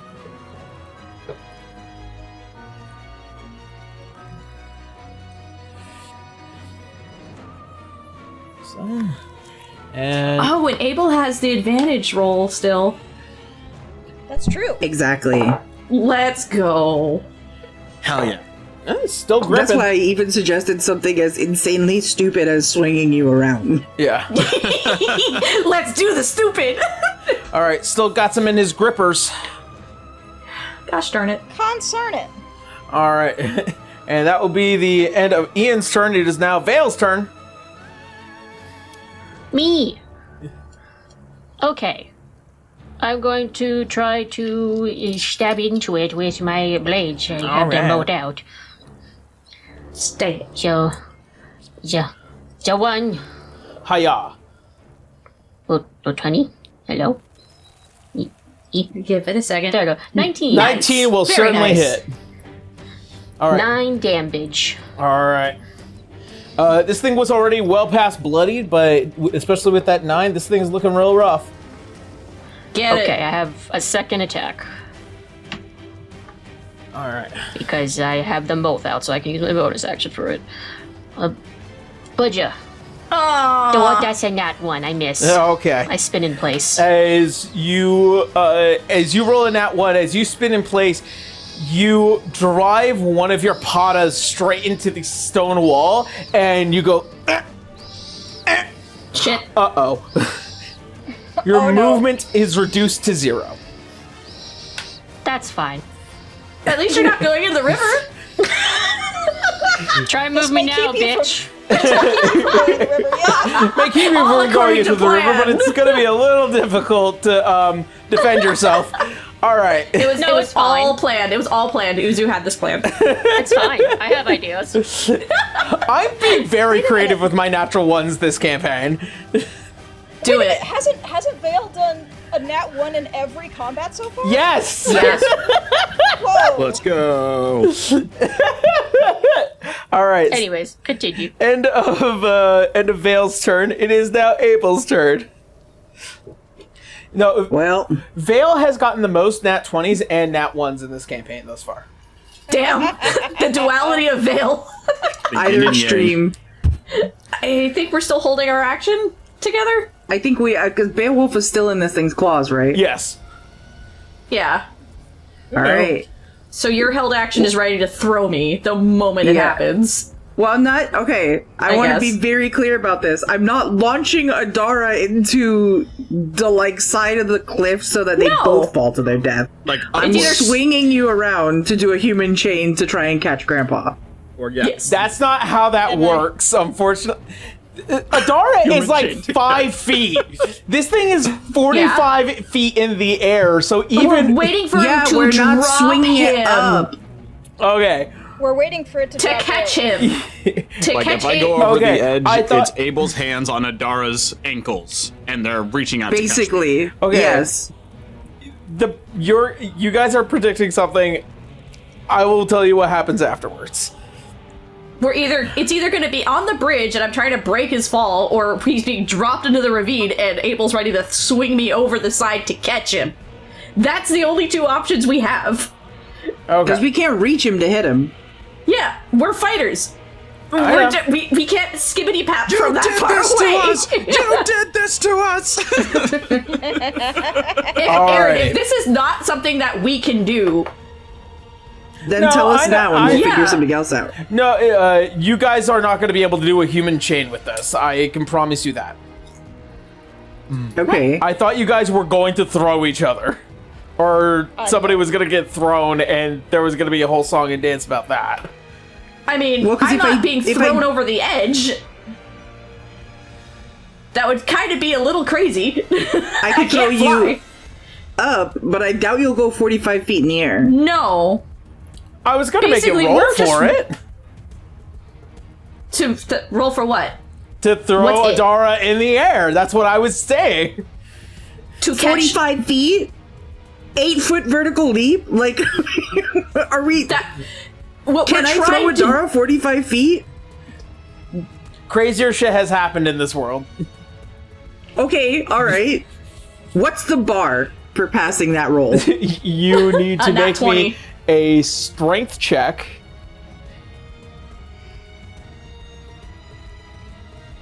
Which you'd have advantage on. But he's not dropping Beowulf yet. This is the held action. He's not dropping Beowulf at all. Now we're talking about me launching you 45 feet in the air. Straight up. You guys were predicting something that wasn't going to happen. That's what I'm trying to tell you. It's just wait, hold on. My dude, Perhaps we were we've making gotten off track. contingencies because we don't know how your brain thinks. I know. We're thinking this thing just launched. He took off with Beowulf, so either he's going to keep going and disappear with Grandpa, or he's going to drop him. Yeah, that bitch has Grandpa. We gotta do something. We have to be prepared to try and break the man's fall, whether it be into the ravine or onto the bridge. My point is that you guys really banked on the hopefully he drops him, but you made no backup plan for if he flies away. We can't do shit with a flying creature. Where are we at? Where are we at in initiative? Hold on. We're at Abel. Do we have rope on us? Okay. Do we have rope on us? Yes, we do. We do. We have 2 All rounds. of us do. How much rope? Total 100 feet. I mean, If it's 250. I need everybody to tie ropes to my weapon, and I'm gonna try and launch it with a rope on it to try and stab it enough to pull it back. Can we do that? A harpoon method? I don't see why we can't try. you have it's advantage the on only this. ranged option we have. Unless you're trying to take Grandpa, in which case we're gonna fight you tooth and nail. I am trying to take Grandpa. No, you will not. Alright, well, Abel's gonna pull out all the rope he has, and he's gonna tie it to the end of his weapon. He's gonna try and harpoon it. Alright, make me an attack with dexterity. I may not be able to give guidance, but I can say you can do it, Abel. Abel's Well, got I have advantage. advantage. I know. So the first one is a 13, Okay. and the second is an 18. Okay. You throw your sword with a rope attached towards the end of it, and with your big honking muscles, you do actually hit the wyvern. Big, stonking, beefy man. Yeah. And now I'm gonna try and pull it back.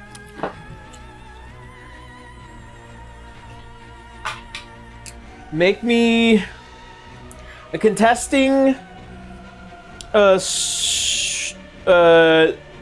I guess this would be a contesting strength check because you're fighting against it trying to fly away. All right. Alrighty. Oh, 13. it's a 7. Damn it. All right. I'm still gonna. If anybody else wants to, Yeah. yeah. I mean, if anyone else wants to try and grab the roll before it's gone, I could help you. I'm right next to you. Well, Yeah. Okay. So I for the think sake of your it, turn is after it, though. for the sake of it, it is a sword. They're pretty smooth when you try to pull. So you did make the attack. Right. It tried to grip it. Unfortunately, it didn't pull him with it. So go ahead and roll me the damage for the sword, and then we'll go from there. This was a very interesting thought. I like what you did. It's gonna get pretty wedged in there. I don't know. We were not going to give up on Grandpa. 7 damage. Okay, 7. Dude. You're so barky today. Stop. All right. All right, and that will be the You're upset end too. of Abel's turn for the time being. My pecs weren't strong enough. And Beowulf. Beowulf, go ahead Yeah. and take a point of fatigue, and then roll me a death save.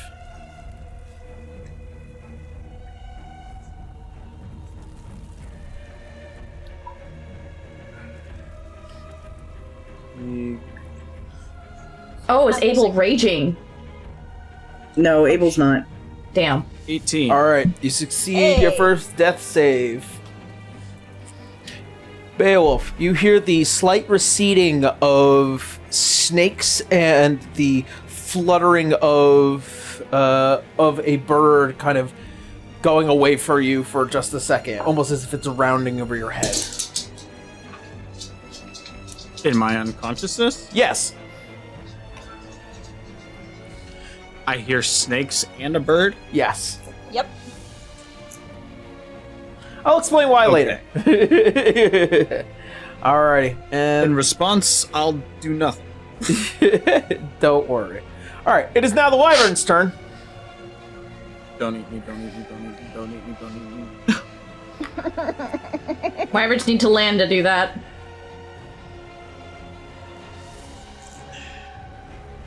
Alright. As he moves away. And that will be the end of the Wyvern's turn. Adara, you're up. Ahmenra's on deck. There's nothing I can do except do my full movement to keep up with this thing on the bridge. Okay.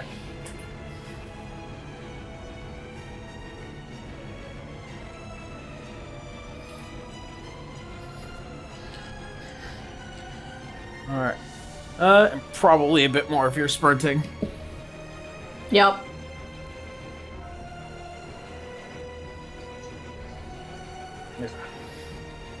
We're leaving this cave system as a full team. Period. You give me my grandpa back. Alright, and that will be the end. Save yourself, bad kids. Don't worry about me. I've lived a good life. Alright. You were just in jail for most of it. What do you mean? Yeah, I was gonna say when. Oh, 5,000 years ago. Alright, that's going to be the end of the Wyvern's turn, end of Adara's turn. It's now Ahmenra. Ahmenra, who is kind of up close for this thing, a bit too much for the spear, so as he kind of just leaves it in the giant sentry, he conjures out a Twilight Kopesh, and he's going to make an attack with that one. Shit, I have spent half my life in jail. Oh no. That just hit me. It's going to be...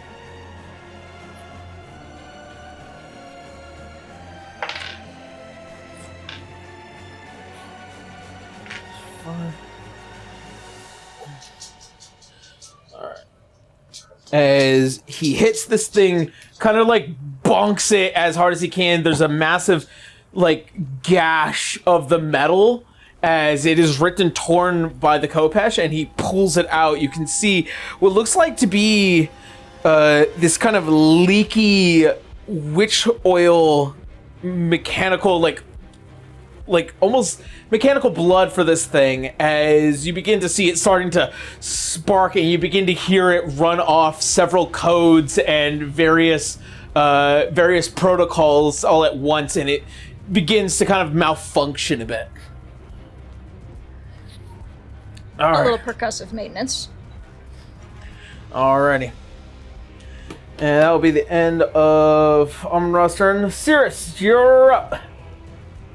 All right, well, I'm going to run after Adara. And if I can get within 60 feet, I'm probably going to try again with Ray of Frost. Alright. Adar's still sitting under this dragon. Wyvern. I keep wanting to say dragon. It's I will break your fall. dragon, but not They're more the like dragon. bat. They're It's a like bat wyvern. dragons. Yeah. Yeah.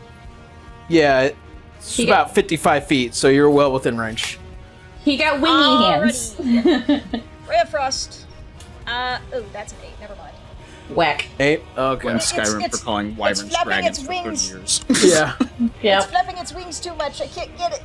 As you just, with a ray of frost, as it just goes over and just misses right between the wings and the back fins. Yeah, Cirrus will curse. Just like, fuck! Alright. God damn it! Also, roll me a D100. Oh no. Fuck.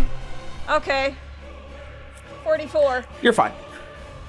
Okay, good. Thank you. Literally, your shoe comes undone mid-run. Alrighty, and with that, it is now Briar's turn, and then it's the Sentry, then Ian the Veil. Alright, Briar's probably gonna move forward as much as she can, towards the wyvern. Right, stop. And she's also, there's not a whole lot she can do, so she's keep also shooting. gonna Ray of Frost, yeah. Alright. Natural 20! I ended that twice! Yes! And Let's 7 fucking go. damage. Alrighty. I still have the held action to just kind of grab, like, if it drops, I'm here. I'll just be a cushion. It's gonna hurt, but I'll be a cushion. Okay. Let's see here. Alright. So it's 10 feet every 6 seconds.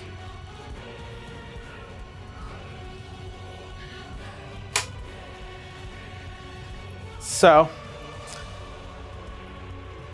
I'm right below him. yep, you're right below him. So we're gonna wait until a couple of Yeah. actions. So that's 1, Okay. 2, 3, 4 actions before Beowulf gets to you. Shit. All right. What's? Oh god, I gotta read the jump option. Okay. Hold on. So, While you're doing that, I'm gonna read. all right. Next up is the Sentry. And Sentry is going to make an attack onto Ahmenra. Natural 20. Fuck.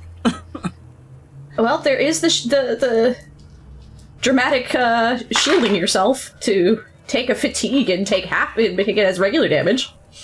Yeah, he's going to let his shield break for that one then. Yeah, Yeah, I was just- like, we did do this. Just, yeah, you see his, like, the large, kind of fabric-y bladed tendrils kind of sharpen and create one large blade. As it swings around, it hits the side of the kind of inner curve of the shield, and it also cuts into him a bit as the entire top half of the shield just comes off as he gets thrown against the wall. So he is taking. He's taking. I have a plan, Aaron. He's taking 16 points. Hold on. And Am I still being held by the wyvern? No, you're falling, but I'm about to save your ass. okay. I read things. All right. That is the end of the sentry's turn.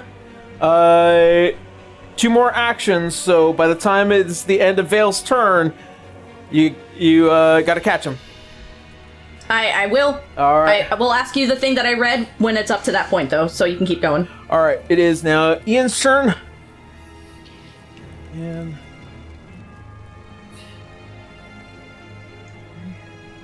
And he's gonna fire off another hand crossbow.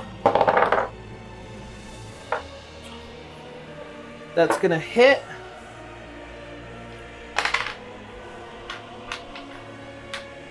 Gonna be 4 points of damage.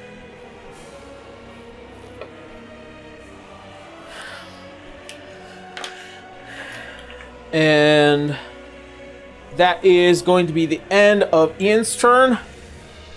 And it is now Vale's turn. Hi. I don't know why I said it like that. I'm going to unsummon my blades. So that just goes away so I can get unstuck. Yeah, just...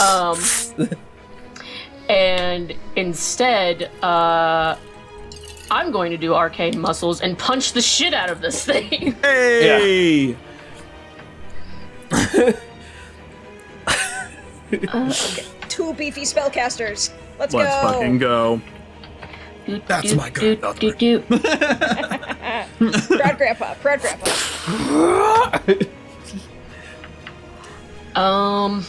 It's just a 15, but Plus your spellcasting modifier.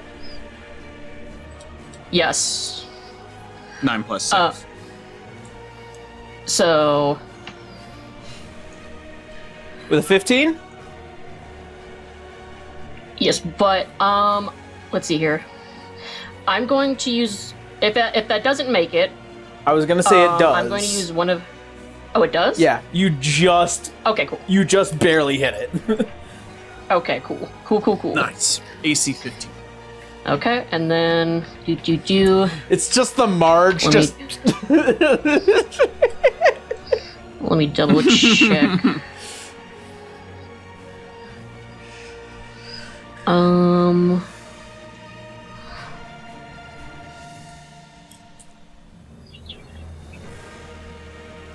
Okay. Yep, I was just double checking what the damage roll was going to be. Okay, so that is 6 damage.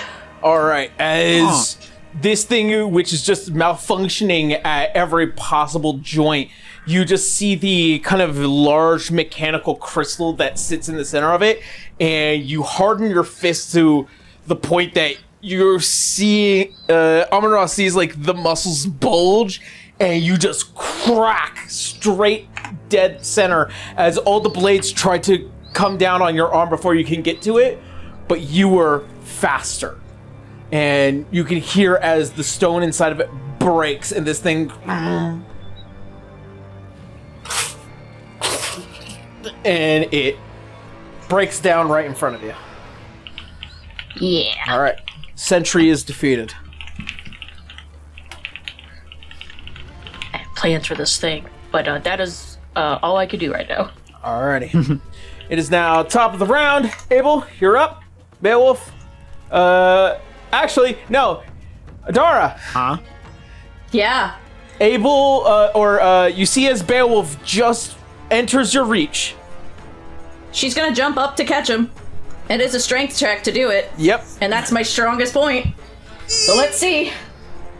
Wake up. I'm gonna launch it from its little case this time for the extra luck, okay? And natural 20. Save me. Yeah. Natural 20. Let's go! Let's go. Alrighty. You case. Yay. So she just drops her sword and just launches for him.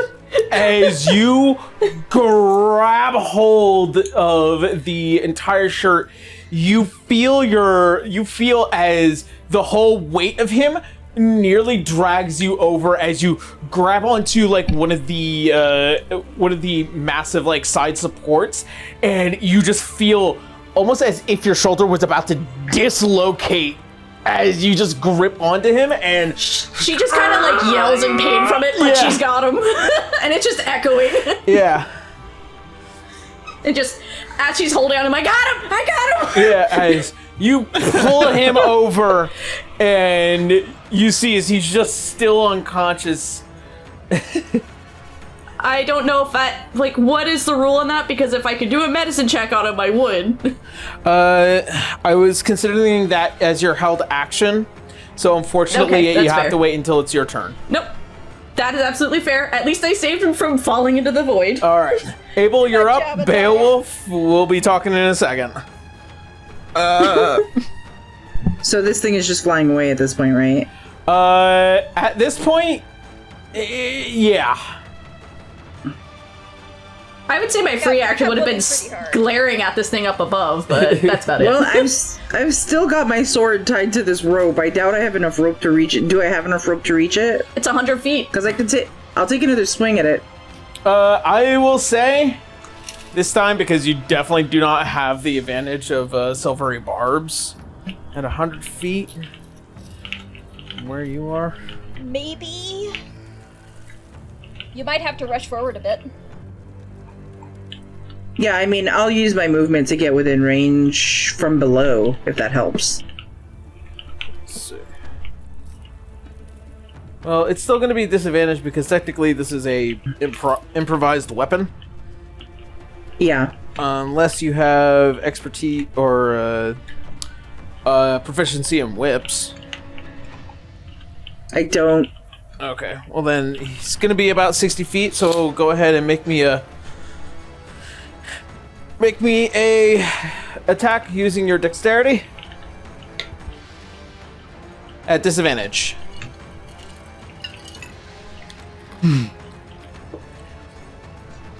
That's a 7. Oh. Unfortunately, Oh man. as you try and like whip it up and toss it out, it just misses and then it goes off the side of the bridge. Then you just have to pull it back. At least That's you don't lose alright. the It was the weapon. best I could do. Yeah, but Alrighty. And with that, that will be the end of Abel's turn. Beowulf. In the arms of Adara, I need you to roll me a death saving throw. 11. 11. That's 2 for 3. You can hear the sound of snakes beginning to recede even further. The flap of the wings now further away from you. Oh man. Hooray. I think it's kind of poetic. You saved me from drowning. Alright, it is now the end of Beowulf's so right. turn. The Wyvern is going to use its full speed and fly away from you guys. You are not worth the calories or the hit points any longer. She just looks up at it as if I was like, yeah, that's right, fuck off! That's what you get for messing with our grandpa. Alrighty. Her shoulder is so sore right now. Pulled fucking so many muscles doing that. She's gonna need to sit in a hot tub for a hot minute. And with that, that will be the end of combat, my friends. And I think I'm not letting you kidnap. No. I think that is also the perfect time for us to go to break.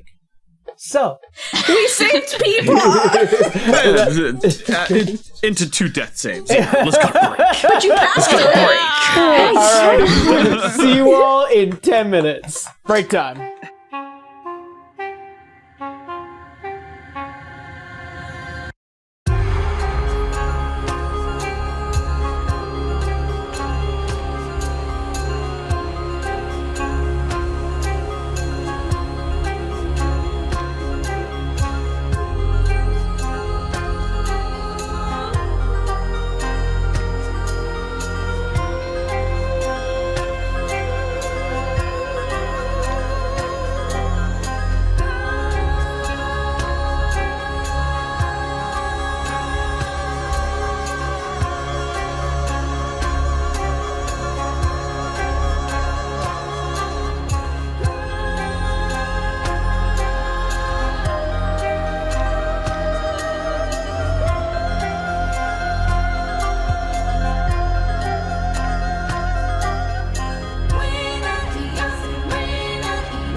back.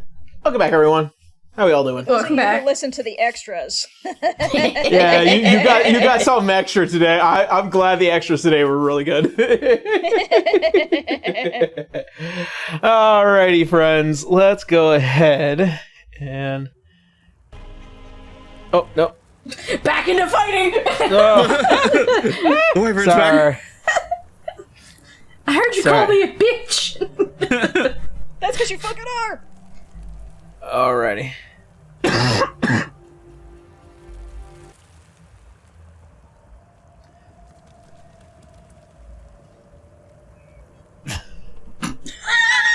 Right? Stop. Don't stop, but stop. Never change, Rye. Never change. Thanks. I'll try All not right. to. So, as you find yourselves in a slight moment of safety, you gather yourselves, and to those upon the bridge,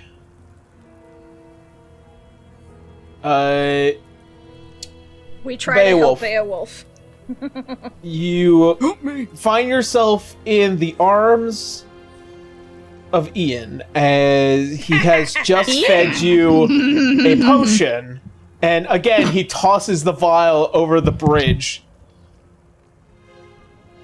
Adara saw how rough he was with Xeris. She's holding on to Beowulf like, you need to have better bedside manners. Yeah, I think I got a bump on the back of my head from that. Yeah, Briar is also paying very close attention because she cares about Beowulf. Yeah. Aww. Just looking at Beowulf like, you good? Because good, if so, soldier? looks up at Abel, can you help me up? My shoulder kind of hurt. Beowulf Yeah. coughs for a Pick her moment before Clicks. before his eyes, the dark crystalline interior of his eyes flutter open ever so weakly, and he looks to Adara. Is Cirrus all right? He's fine. He Are pokes you around. alright? Hi, I'm over here. I'm good. Good. You're heavier than you look. It's all bones, I promise. See, that's in my shoulder. Clicks. Ah. Here, let me I'd help stand you out, up. Beowulf. Yeah. I weakly stand up. Oh, Yeah, that's we're both gonna hobble out of here. Yes. Let's find somewhere to rest. I feel so well. Yeah, At least we're all together. mostly. How Yeah. long was I out?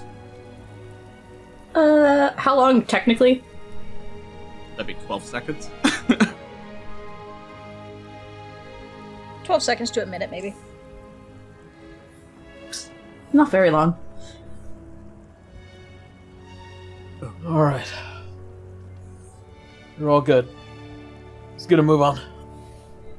Yep. And you see as Ian raises the torch again and he begins to move forward, keeping his eyes up and looking. Just muttering to Sirius, I'm gonna need a hot bath after this. Yeah. I hope somebody here knows mending, because... That's Vale! for sure. I fixed my hat earlier. They know mending. Yeah. Yeah. We'll find her. I hope so. Well, she's with Ahmenra, and he's another one that I guess would know how to get out of here. They're And both her. tough. Yeah. They're both pretty tough cookies. I'm pretty sure they'll make it. Yeah. As the eyes of the world descend further into the ravine, you see as Ahmenra, as he kind of... You see that massive, cut along the side of his neck, and half of his shield is now missing. Fuck. Gonna jump He over cursed. the machine, He cursed. Oh, go no. over to him. Mom appears, chocolate in hand.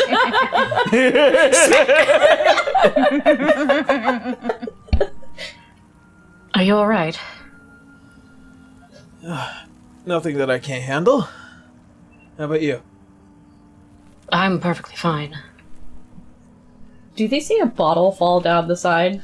I was actually about to say. As the sound, Do they see two of them? Do they as see the two bottles? sound of as you both like spin in place and see what looks like to be a small pile of broken glass. What the hell? Did they not hear Adara scream in pain? But the wyvern above us? Yeah, I guess when they she were fighting caught a you. robot helicopter. That is We true. are very, very high up. Yeah. And then Must be up there.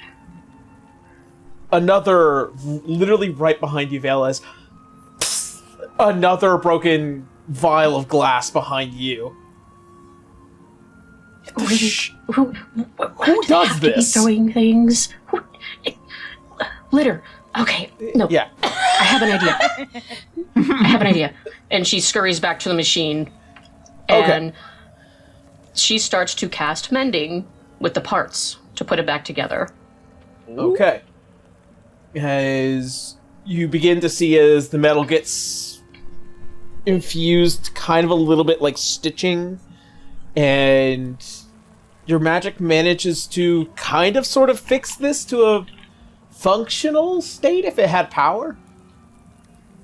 And I pull out the crystal that I have. Oh, shit. Okay. As you kind of I think pull we out could power this up Right. and have it fly us back up there. You are a genius. Aw. And she actually smiles a little bit for once before Aw. going back to work. All right. As he picks up the pieces of his shield, and you can see as the Kopesh, as it goes under the jacket, it kind of disappears into the handle as it just reattaches to the side of his belt, and then he picks up the spear and then puts it over his back. All right. I leave it to you. Okay.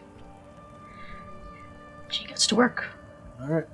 As you kind of push aside some of the small stones that are kind of just from the broken bits that you have punched out, as you take out the Luxling crystal and you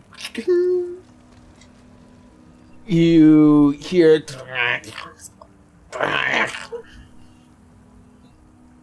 and then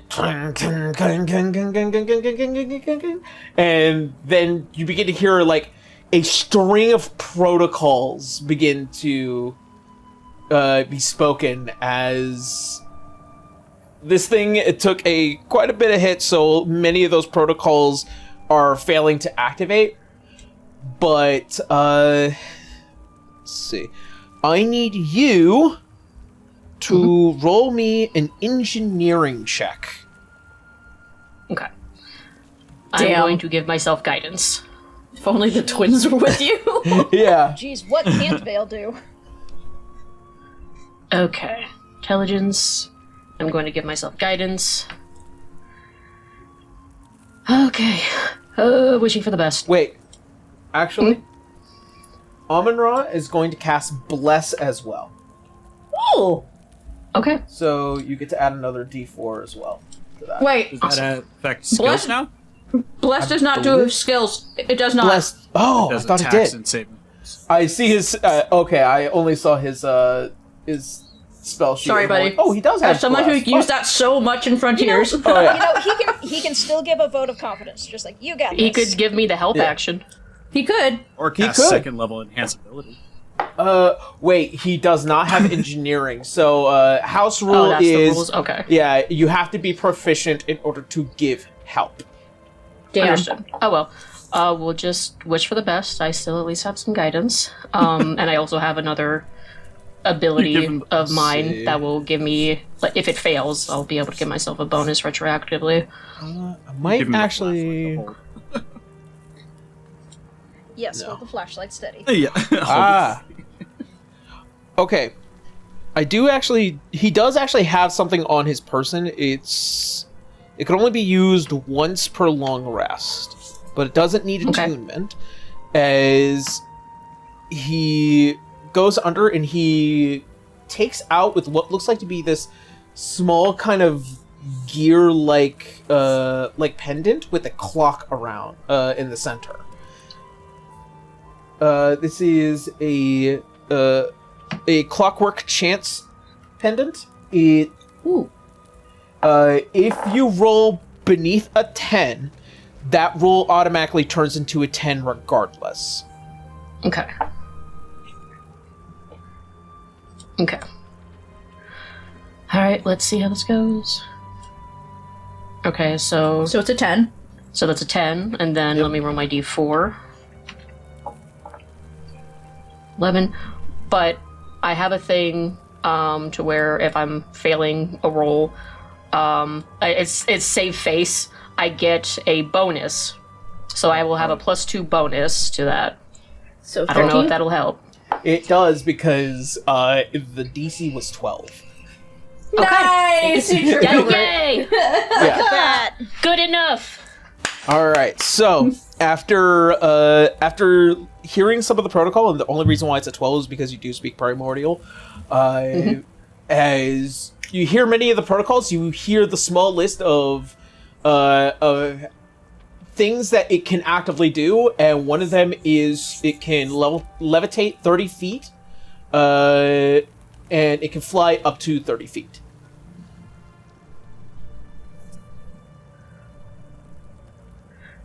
As a speed? Yes. Okay, then And yeah. it is a we large will- creature, so it can carry. Okay, then yeah, we will start to just ascend straight upwards. I am not going to move it around at all. I just want to go up. All right, as the two of you get onto the Meridium Sentry, you see as the mechanical tendrils kind of come up, slightly bend in a way, and then begin to as air is being pressed down on both of you, but it does take off, and you can kind of hear the like trying to mechanically still function even after all the damage it suffered. And as you two spend the next several minutes just slowly ascending up to one of the major bridges, and as you do, as a lot of you are slowly trying to move forward, Hobbling forward. hobbling forward, you guys hear the sound of whirring, this kind of like high-speed whirring coming down from the side of the bridge, down from the ravine. Immediately with the weapon out. Yep. Okay, what Immediately now? we're on guard. As you guys are just like, huh. A couple minutes later, you see this mechanical being as it comes out of the darkness, and off the side of it, you see what looks like to be Ahmenra and Vale, who are holding on to it for dear life, as it's also kind of as it's getting a little closer to the bridge. Huh? Is that Vale? And Hi guys. What? Oh, good, you're all alive. Pause. Looks at Thank each. Were you goodness. hucking bottles at them? I didn't know. to be fair, I don't think he would know. Let me have Oh, you guys are hurt. this. We're fine. We're Click. alive. Her shoulder clicks again. A little sore, but alive. Okay, who's the most hurt? As That's a good question.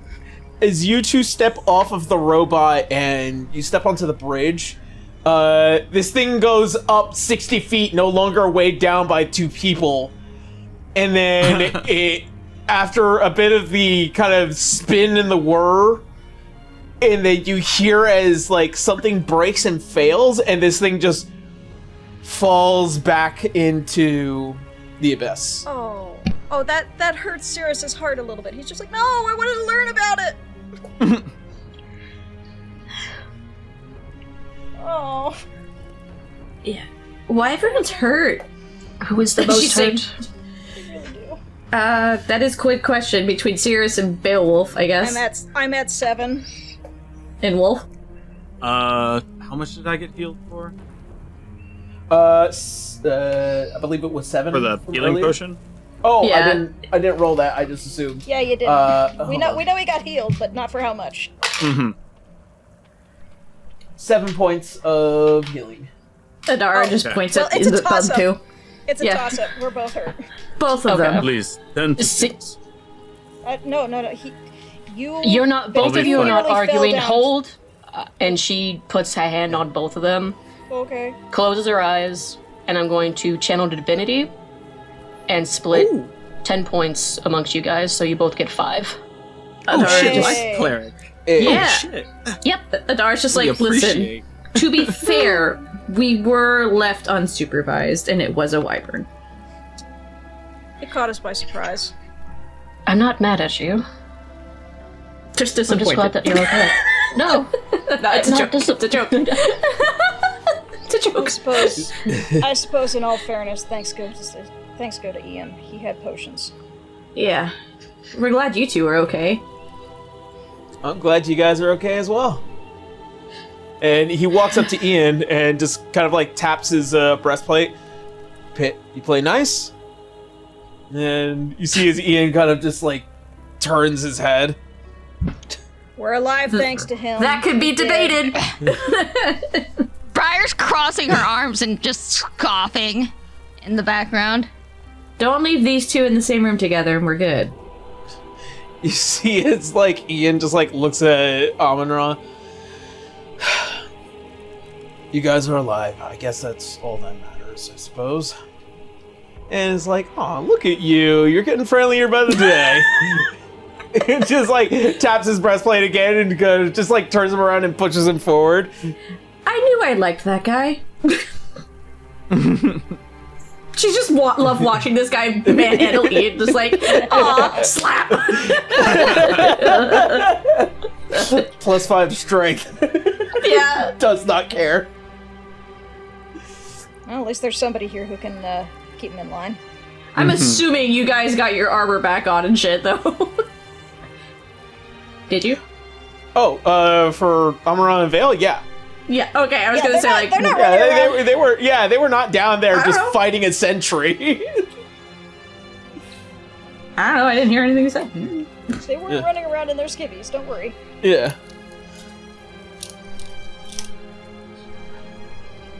That would have raised a whole bunch of different questions. Hadar just leans over to Abel going, in all honesty, I would have trusted you to actually not let me go if you really needed to swing me over. It's alright, it all got done in the end. Yep. Don't worry, I wouldn't have let you go. Good. I trust because you. I would have been on your ass about it. Hey, calm down, I didn't even do it. Wasn't even me. Cirrus will playfully just rib him in the I would do that back, but I feel like I'd send you to the ground. Yeah, you You might. would. Yeah. Abel and Cirrus both feel cold, bony hands from Wolf clasp on their shoulders as he approaches from behind both of them. Well done, boys. You feeling alright? I have been through a lot, and I barely did have anything. fallen more times than I admit. I mean, you saved me from drowning. Might as well save you from falling to your death. You as well, Adar. I could not be more grateful for the companions that have truly proven themselves to me. All of you. I mean it. Well, we're part of a team. I can't Love say you I don't too, agree. Truly, I have become indebted to this team. No, it's not about debt. We just need to have each other's back. We're glad And you're having alright. back, so I shall. Yeah, I mean, Likewise. Briar did the nice hit to get you to drop, at least. No, seriously, nice shot. I could not catch up to this thing. That thing was tricksy. Did it get away? I did what I Unfortunately, could. yeah. You did great. I would have been quite forlorn if it had taken Wolf.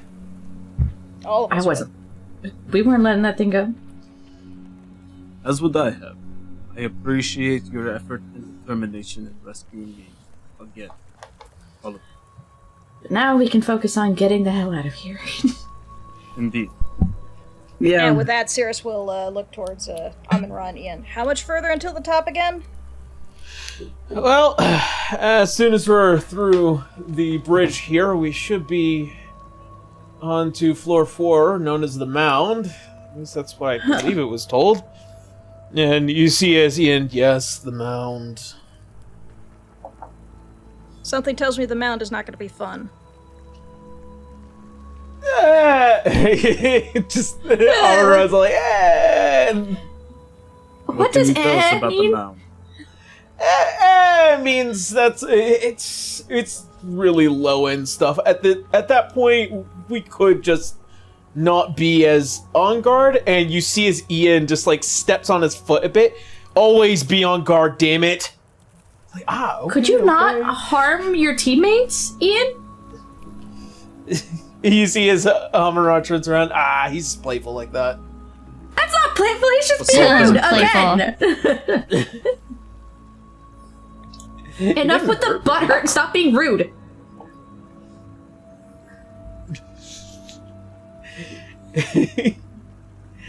As the lot of you managed to finish crossing the bridge, you find yourselves on floor 4, known as the Mound.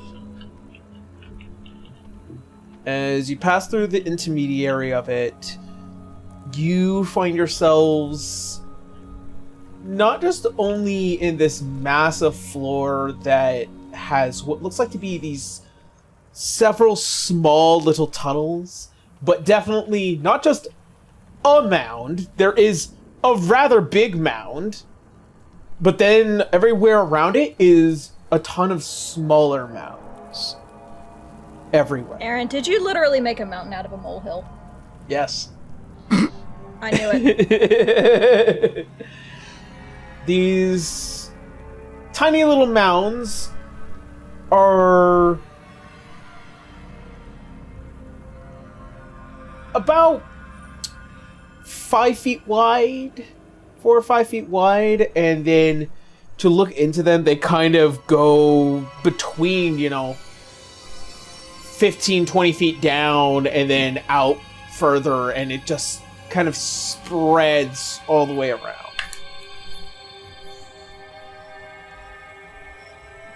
And it also looks relatively familiar in the sense of you've seen what these tiny little mounds would be, ones that are about 2 or 3 feet apart. You kind of gather that this is where a lot of those little chittery ant hags have made their home. Yeah, the sword and the shield come back out for Cirrus. Should we just re-find our original mission? Sort of. That's kind of funny. I'm so tired. Should we find a spot to rest? We're not finding rest in a nest. Fair enough. Yeah. How far until the next level? Well, if we manage to keep our voices down and our feet light, we should be able to make it across the 4th floor within the day. Single tear. Hearing the words day. Cirrus purses his lips a little. I don't like these things. The sooner we get past here, the better. This is Ian, as he looks back. I wouldn't worry too much. Quite thankfully, the Lord and Lordess Rosewall managed to clear out a good chunk of them, so they probably won't be popping their heads back up, at least not immediately. You say that, but who knows? You forget that there is a number in the cake. There's Two of them, not just technically. the cake. Exactly. Wait, That they're actually- both vampires? That actually brings up an interesting question. I'm not one to, well, pry. But it does seem like that there's a lot more questions than there are answers involving you and, as he points at Ahmenra, you. Huh? Well, I could determine that Ahmenra's a little fucking weird. Look at this guy, and he's just like... Would you please stop being rude? You weren't like this We're all before. weird. We're all a little weird. Anyways, and he looks at Ahmenra like, how did you survive that fall? That's what I want to know. That is a good question, actually. I healed him. We all survived it too. We survived a further fall. No, I mean... Well, we fell into water.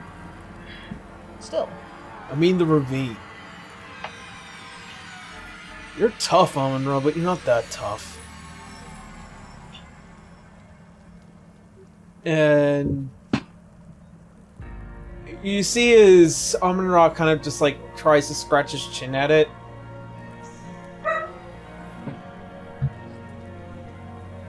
Lucky, I guess. Insight check. Sure. And I'm gonna have my warrior stance back on, so I have a D6 expertise on this one. shit. Alright, let's see. He's gonna have to roll deception. Insight. I also incite that, just because Wolf is suspicious of that hesitation. Oh, 16 plus a D6. Never A mind. 6. So, A 6. 22.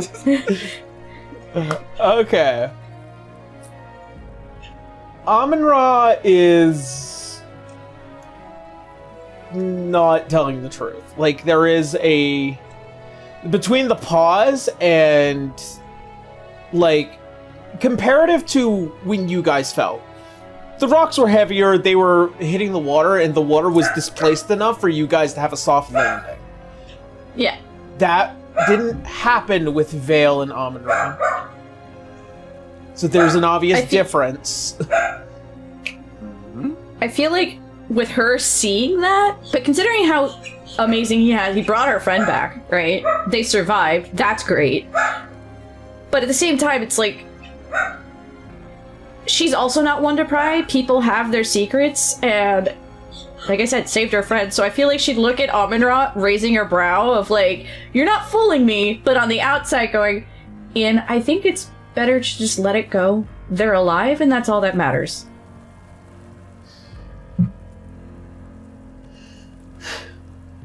I won't disagree with that. However, I think the other question is, why in the world is that woman going after you, and how does she know all of us? I don't know, but she That is absolutely a knew very all of good us. question. That was a very good question, sir.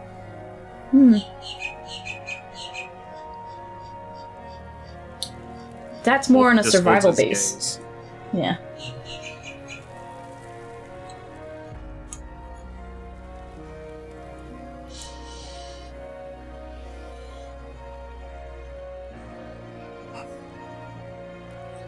We should. What was that? Ryan, I couldn't hear you. We should keep moving, is what Wolf says. He I agree. He holds Ian's gaze, Not that you but can tell he's with not goggles. his real aggressive. Like, he's not his usual. Like, you can tell in this moment he's in a withdrawn stance, Yeah. but holding the gaze. Dara's just gonna give you a pat on the back, Beowulf. With her good arm. He kind of gives you a sharp glance. She's not trying to get you to speak, she's just like, it's okay, kind of. Alright, fine. Since it seems like nobody wants to talk about anything. What's it gonna do? We can't fight that thing. Knowing gives us better odds, is what I'm thinking of. But I'm outvoted, so... Sorry, Ian. We're not obligated to tell you things. I understand his reasons. No. He's right. You should all know how. We can't hear you again. Yeah, you're backing away from. Sorry, I'm leaning away. Yeah. No, he's right. You should all know how I know her. Alright, but can we explain just at a low volume? I don't want to draw attention of anything.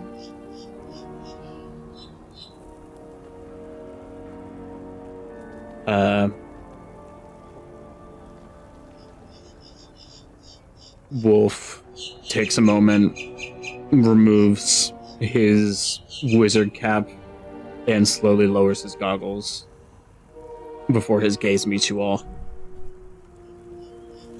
Julien Ravensborough is my daughter's former research associate, and together they created the Umbrians.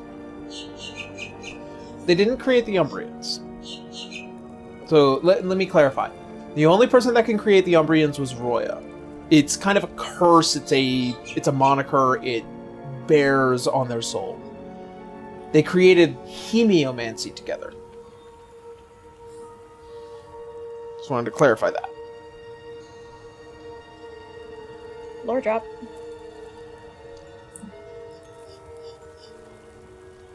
Julien worked alongside Haley, my daughter, for a long time. My daughter worked tirelessly amongst the Lumerians, as we are greatly blessed in the early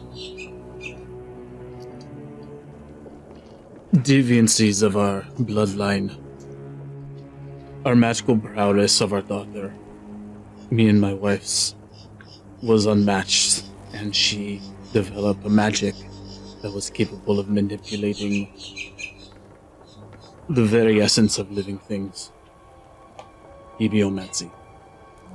Would the twins have any idea about this, seeing as they grew up in Lumeria, part of the history?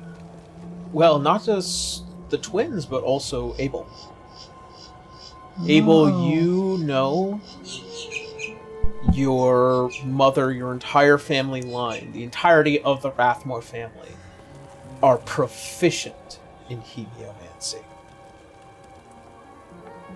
And it does stem back from the First Age. Whether or not, your family had any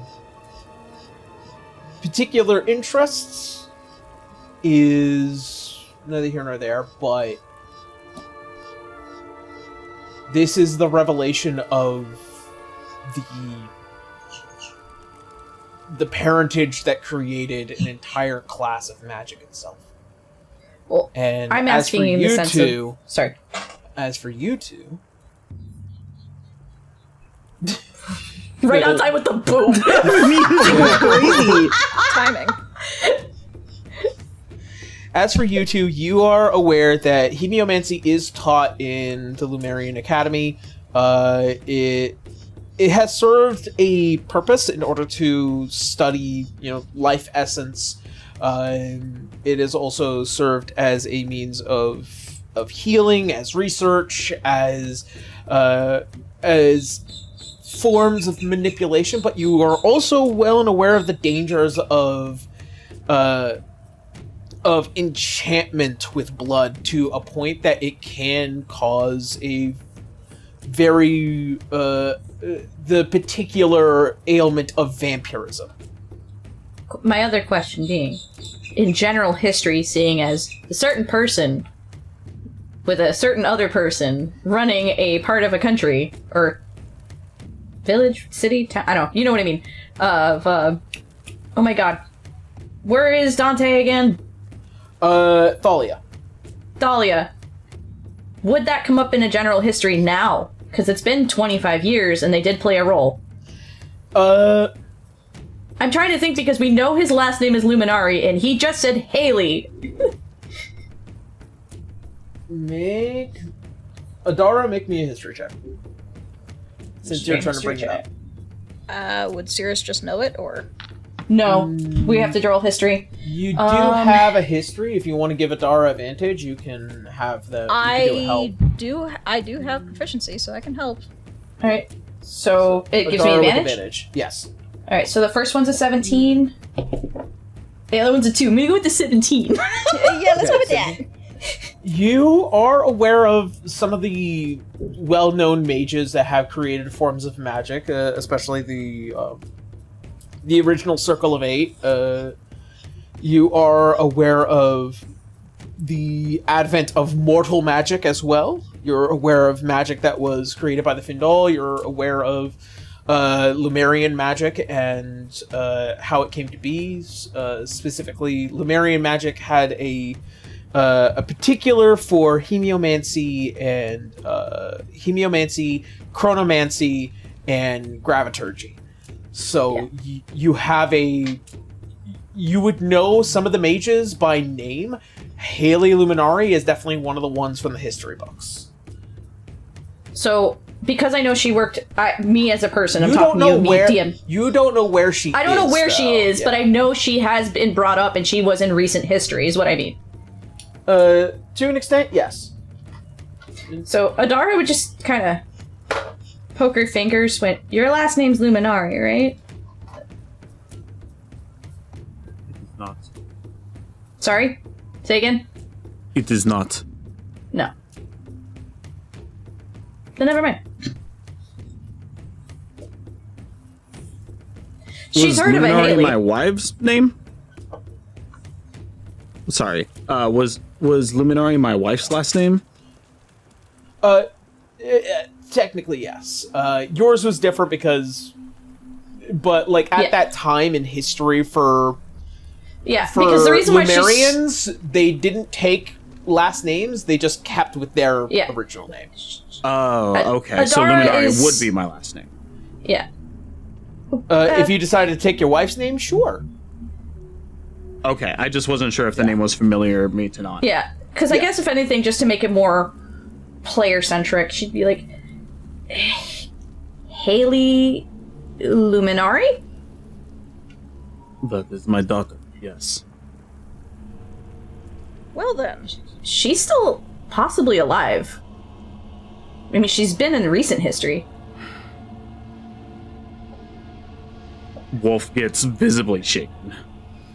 Like, she did work for the EHS for a little bit. I don't know where she is, I just know that it's recent. Or we wouldn't know that. You would not know that. I thought it would be part of the history of Lumeria. You just understand that her history is recent in the sense of, like, her contribution to the Second Lumerian War. But you don't know about what she has done personally in between the time. Yeah. But also knowing that Lumerians live a pretty lengthy age. Yeah.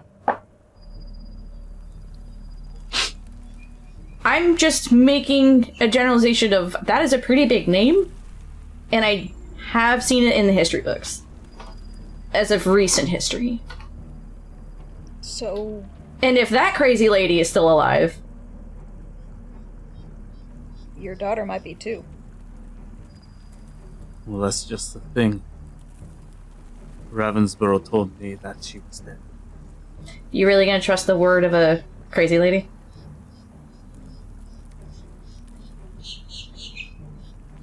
When somebody's been a part of your life for so long. Jerlyn was a part of Haley's 20, 30 years. She was like one of the family.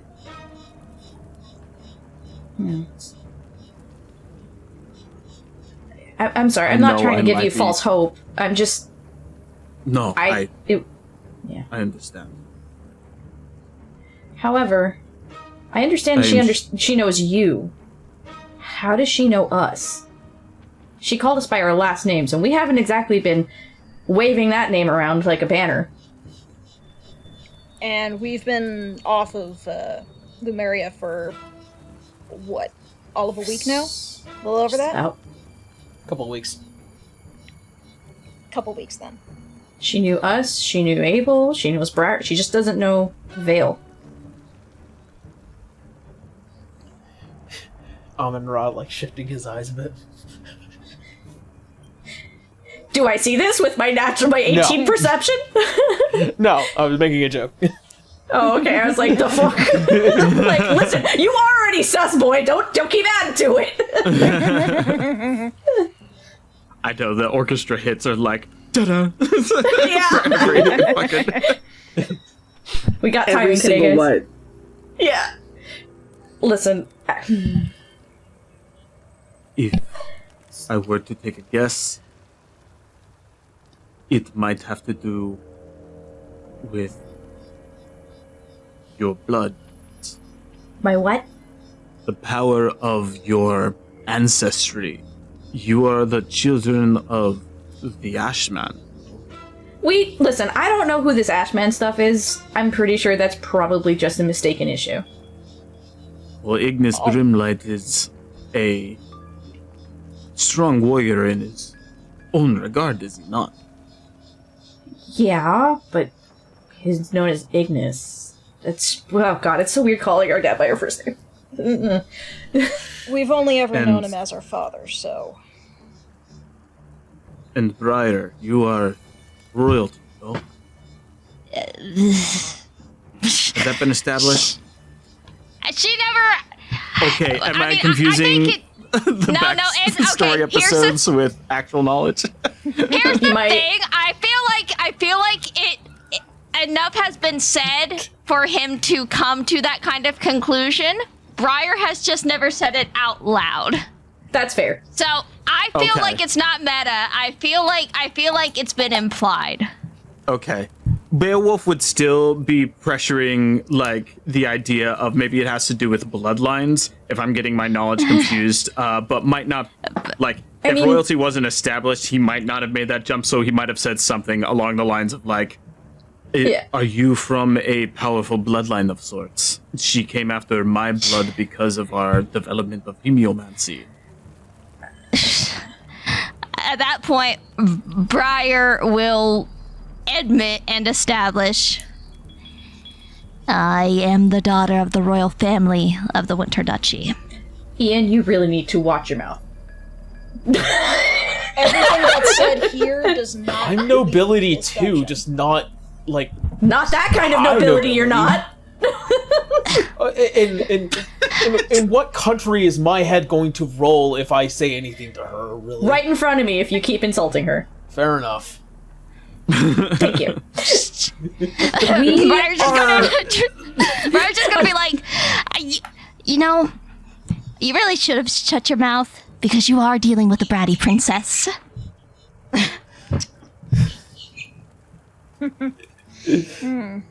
Well, you, anyway. I guess, if you're really owning up to that. Our only bloodline is that our parents are divine soul sorcerers, so... But, like, we don't know where it stems from generally.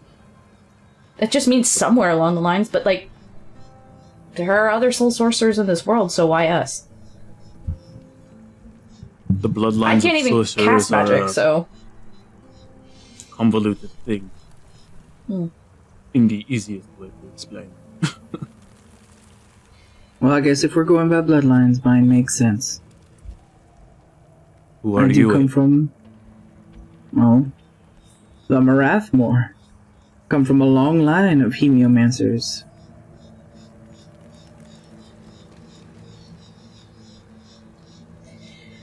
It just means we have to be careful. Hemiomancy's dangerous. Indeed.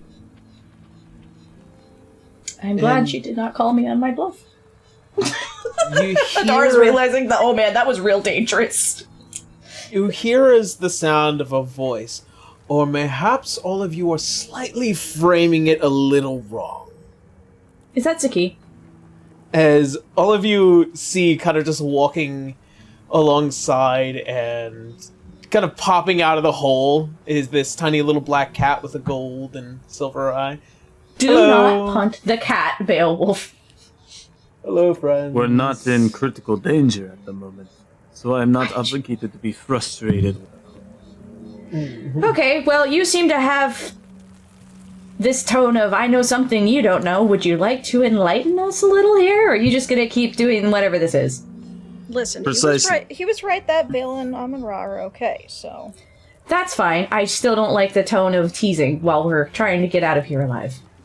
Yeah, go on and share with the class. Please.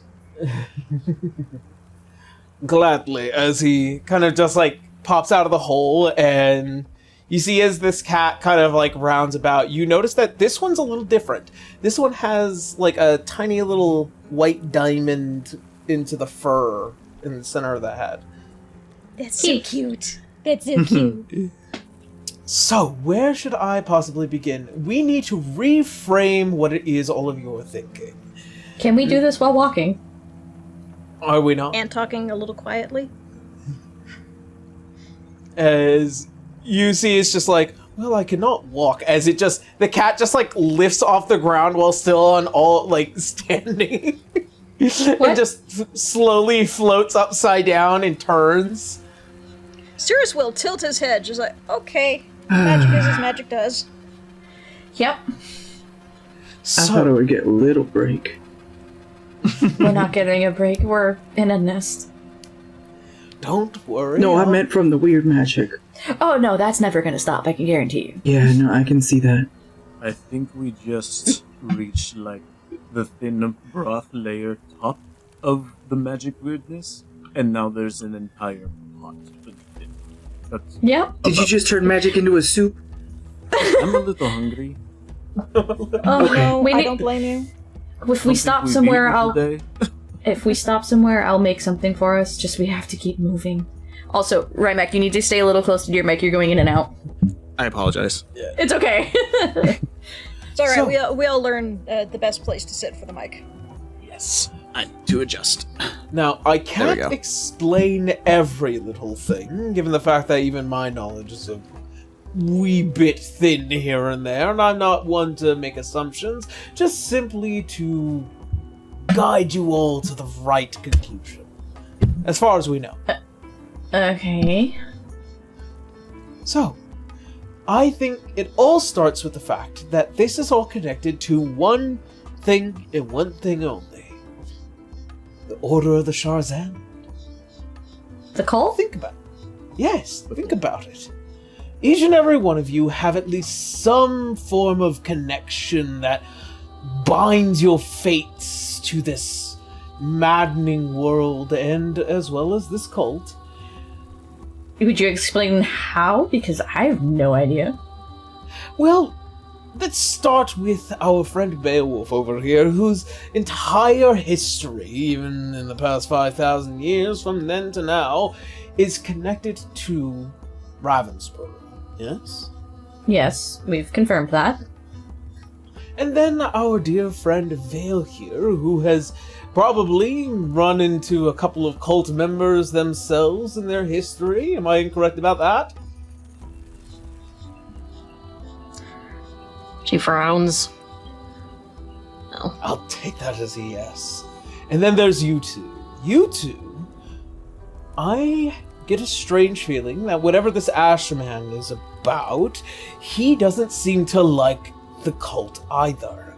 So, in a lot of the stories that I've heard around Karimar thus far, it seems like he likes to,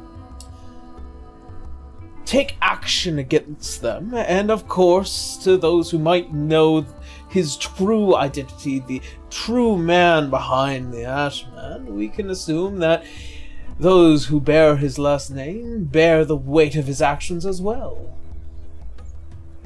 Grimlight? Of course. Great. More stuff So- that we don't know. And then there is, of course, you, my friend, Abel. I imagine that in some weird way that your connection to chemiomancy and Ravensborough will equally throw you into the large soup of... I wouldn't say coincidence, because at this point it doesn't feel that way, now does it? I guess. And then lastly, there is you, Briar. You had just left the Fey realm, where I have heard Can't hear a bit you. of a Mic cut out. Oh, There you go. You're back. okay. You just left the Fey realm after a little kick-up of quite a political and unfortunate turmoil. Am I wrong to assume that you've probably seen that face that nearly haunts you now? Yes. Ah, then my assumption was correct. In some way, everyone here, aside from... And you see as Ian, who is just all like, there's a fucking talking cat right here. Yeah, also, Yes, How yes, did- just let the talking cat talk. Yeah, Okay, yeah. there's one more question. You said you know us, and she means her and her brother in this case, like she's pointing to us. How? Ah, I was just about to get to that part. Very interesting stuff. You see, I can't tell you. The look of just... Cirrus will just Does this rub have- the bridge of his nose. Does this have anything to do with this situation? With the cult? Yes. No. The situation between you two and, well, me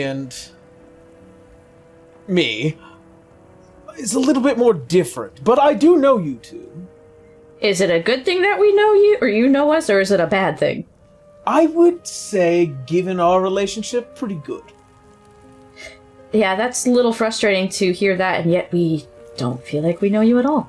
Ah, I know, and it's a little frustrating, but trust me when I say this, it is to your benefit that I am your ally and your friend. See, Insight. this is why I punted you. Don't punt the cat!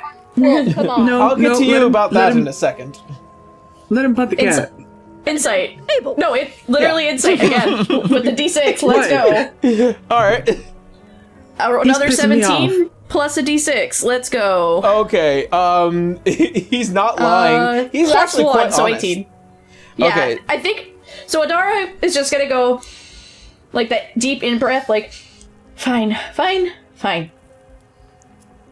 The point is, we have a lady from this cult who seems to have connections to all of us. Has hemiomancy and is a vampire. She's bad. We need to get out. Yep. That's not where the problems end, though, my friend. Of course it doesn't. Given the certain circumstances that even I am under, and as well as, well, trying to make sure this all goes into some accorded plan, it is best that all of you just remain together for now. But I will come back and try and provide any of you with any information I might be allowed to tell you. Why can't you do that now? I said We I have can't questions. say. He might be actually held to something that he can't say. There are Punt 'em. rules that I have to follow. And unfortunately, as much as I would love to help you all and say everything that I wish I want to say, I can't. Is it Well, another they one s- of those situations like when we couldn't hear each other when I was trying to describe my song? Where it seems like something is Oh. cosmically binding you from doing so? Yes. It is one of those situations. Yes. Well, I'm a little less frustrated now. Oh, two in which, by the way, Beowulf, Straight up outing him when we all know him as Wolf. Yeah, what the fuck, Dad? Naming me?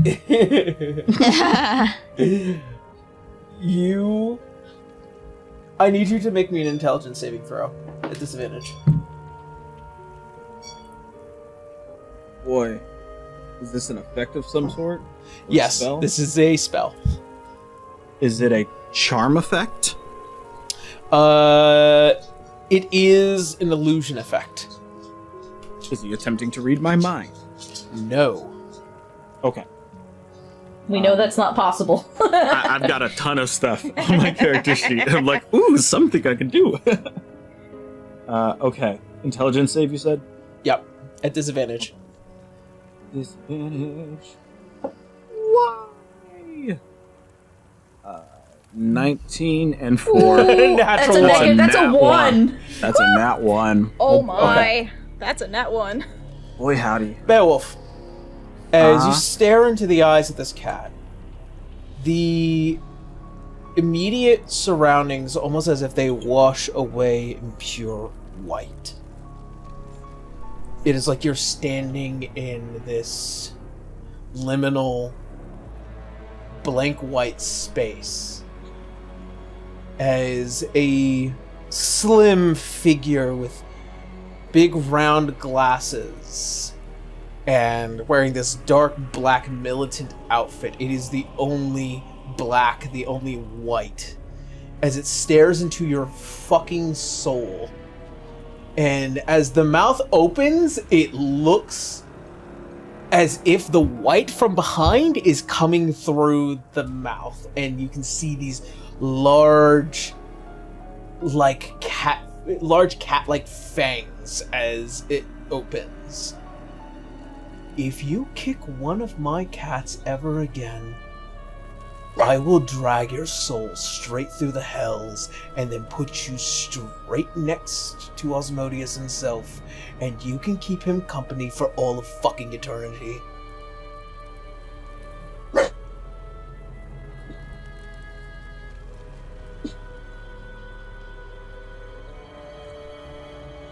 And then the spell ends, and you are left with the feared condition from the cat.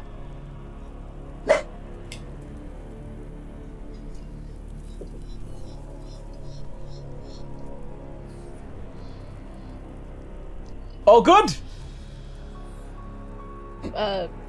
Oh? What just happened?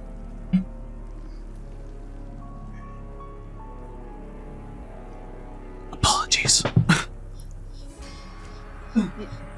You alright, Wolf? Did he do something to you? He didn't like it when I kicked his cat. You shouldn't kick cats. The cat.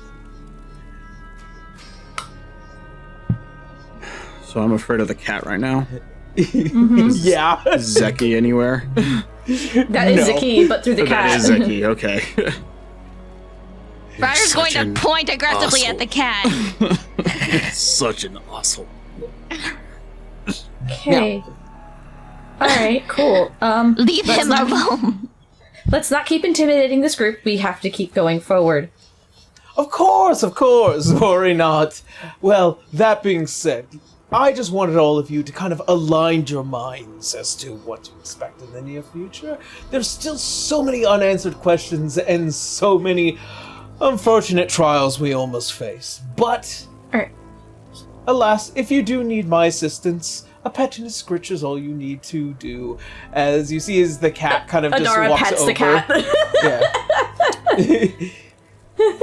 Yeah. And you see as the eyes lock back to you, Beowulf, do take care of this one.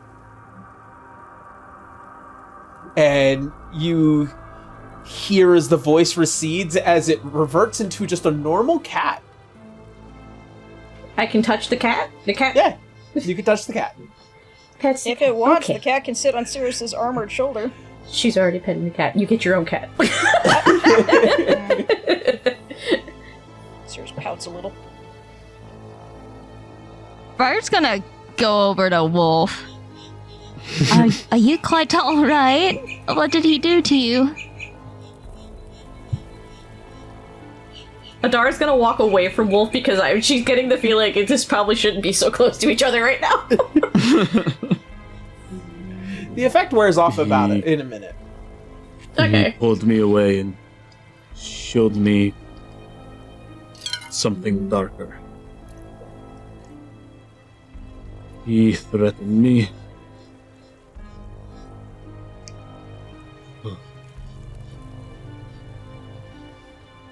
We won't let him hurt you.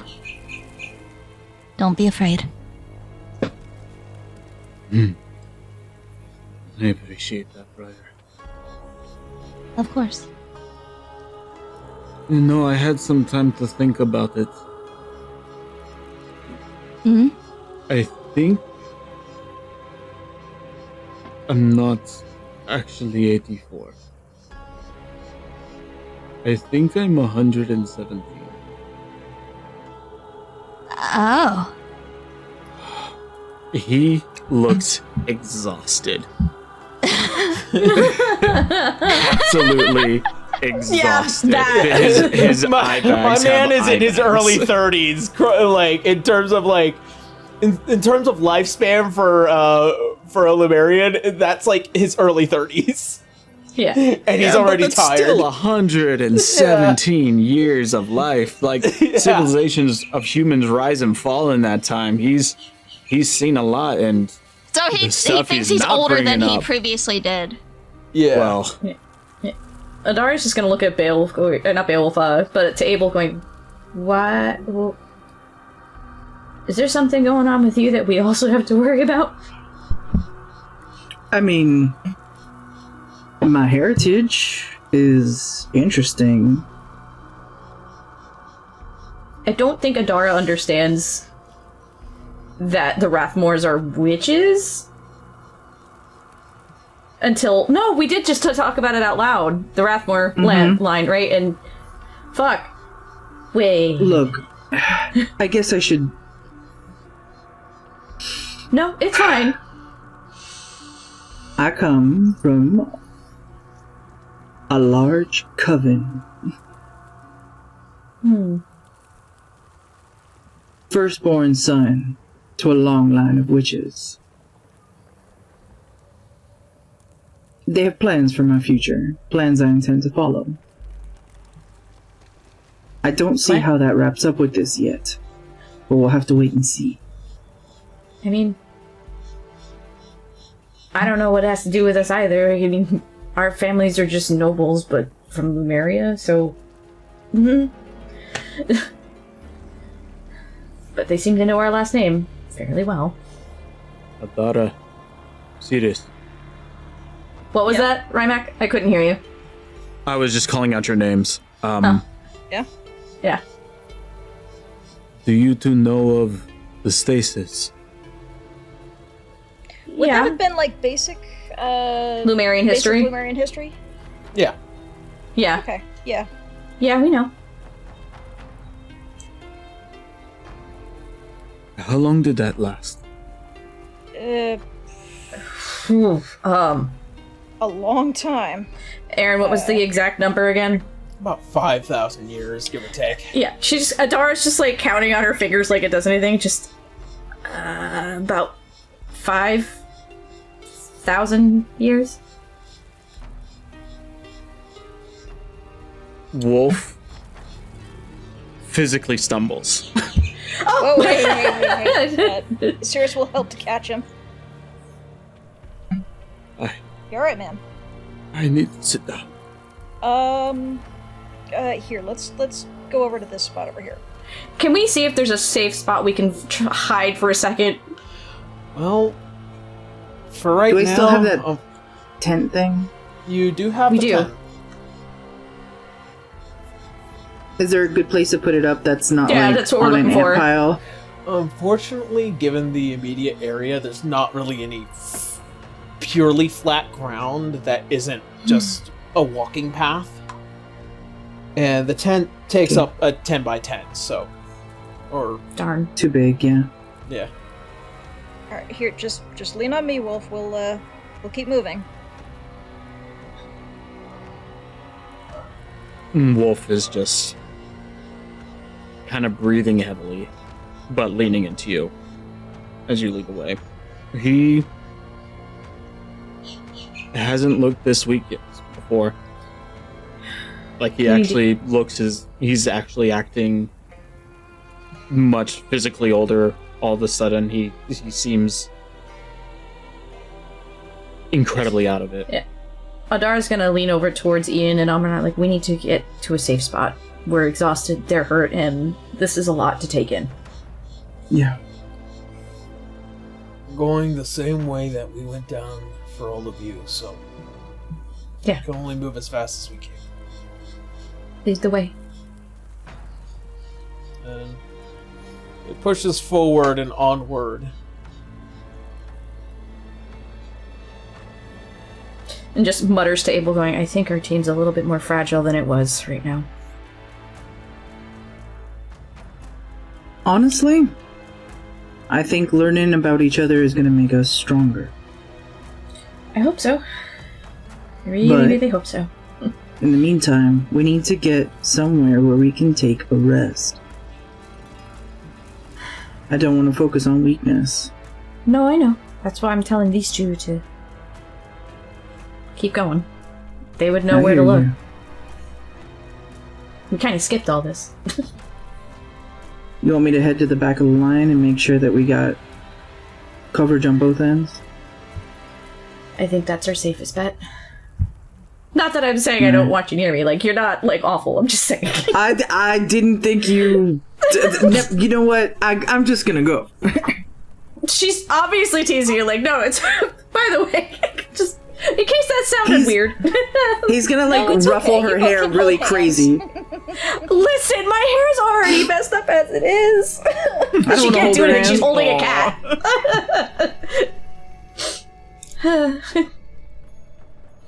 He's gonna go to the back and help on the other side keep Beowulf up. Yeah.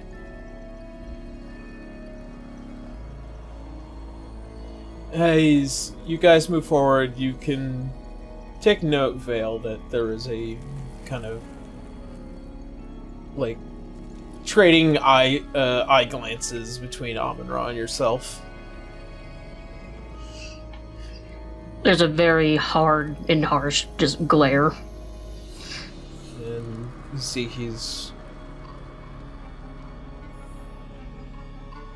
Careful, good boy. You're already on the sus radar with a door up.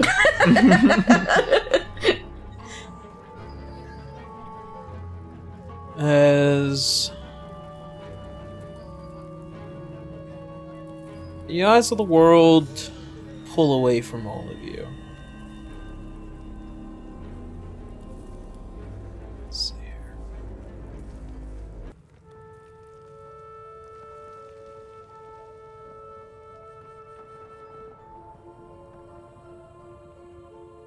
Atop the tower of the Magus Diocese,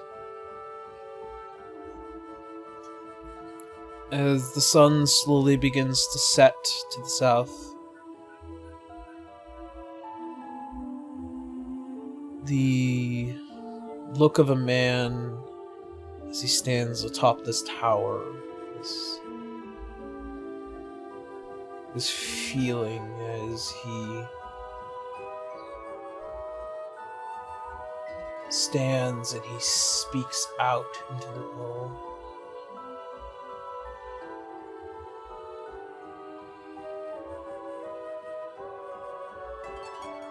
We need to discuss something. As the molten eyes look out into the horizon, there he sees the visage of his goddess.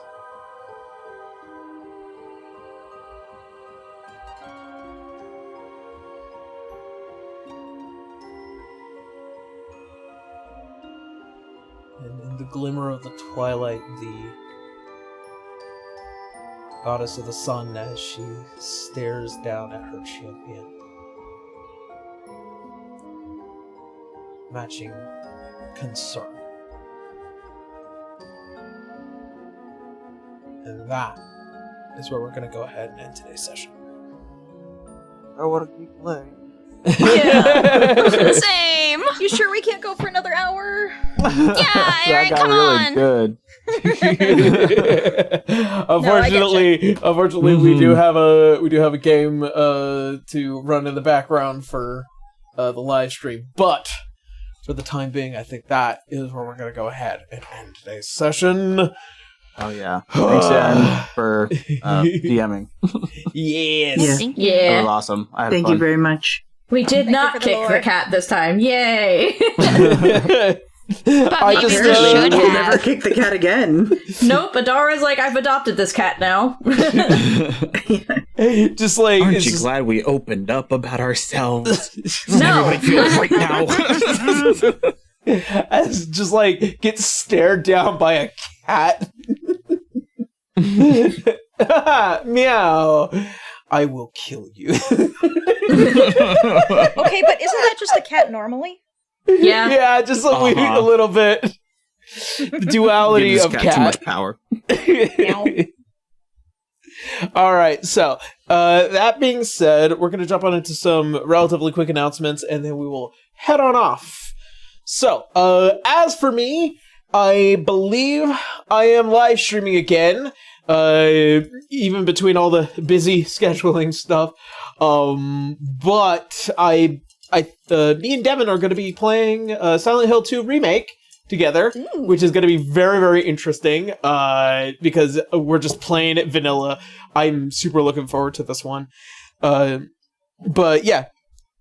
And then, got some Final Fantasy on Friday, and then also some more Final Fantasy 14 on Saturday, and then some more Final Fantasy on Monday and Tuesday. So, look forward to the scheduling. Keep an eye out over on my social media. As you guys already know, Yoroshian or Yoroshian VA on Blue Sky, and on the Discord. By the again, I want to give a shout out to the person who won our first book giveaway. Again, there will be another one at the end of every month. I'm going to try and keep track of these episodes so that way I can do the announcements properly as we move forward. But if you are looking forward to trying to grab a adventurer's guide from A5E, like I said, once you get one, you will not be able to get another. We are going to be keeping record of all that, so keep that in mind. And congratulations to our last winner. Insert name here. Yeah, we will. Well, I will announce the winner in one of our episodes when we go live. Okay, so that being said, I think that's it for me. I'm gonna send it on over to Tara. How you now? Oh, hello. You can find me on. It surprises me every time. That was very Disney princess. Oh, hello! Yeah. It's me.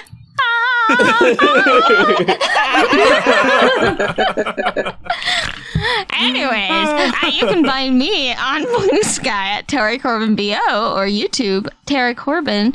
I might be posting stuff, but also I started writing again, so I might post updates there about that. We'll see. Maybe not. Follow me to find out. All right, but that's all it is for me. How about you, B? It's me. I'm B. You can find me on Blue Sky and pretty much everywhere else as Pastel Werewolf. I don't have anything cool going on. So if you'd like to see me reblog memes, check out my Blue Sky. That's pretty much it. What about you, Blue? Hi, it's me, or it's Blue Kazanate. I'm playing Adara, your fighter. I don't really have much going on, just posting art now. January was a so hopefully moving forward a bit better. It was I'm streaming on and off. You just gotta keep an eye on my schedule. It rotates. Otherwise, I'll either pop into Aaron's game or the Fuck Around and Find Out podcast that we do every other Friday, which is a lot of fun. And find out. Friend Right. around and find out. Nah, it's Fuck Around and Find Out at this point. Anyway, I'm tired. I really did mean that, but my brain went, nah, the actual term. I don't really have much to say. Just you can follow my my screen name as Blue Casanate on Blue Sky. It also over on Twitch. It's both the same name. And yeah, I'm gonna toss it to Kendra. Hi everyone, I'm Kendra. You can find me at Transient Day, predominantly on Blue Sky or Tumblr. mostly just school stuff on my end, but also getting my house ready to go, getting the studio ready to go. It's been a mess of trying to juggle everything and get it all done. But we're managing, we're getting through it, and soon enough you'll be able to see the changes from the original studio to, well, the original empty studio room to a proper studio. Yeah. I've already taken pictures. Good. So, keep an eye out for a progress thing of befores, afters, and all that good stuff. So, I think that may be it from my end. I'm going to pass it on to Uzu. That's me. Hey, I'm Roguzu on Blue Sky and pretty much anywhere else. If I'm not there, too bad.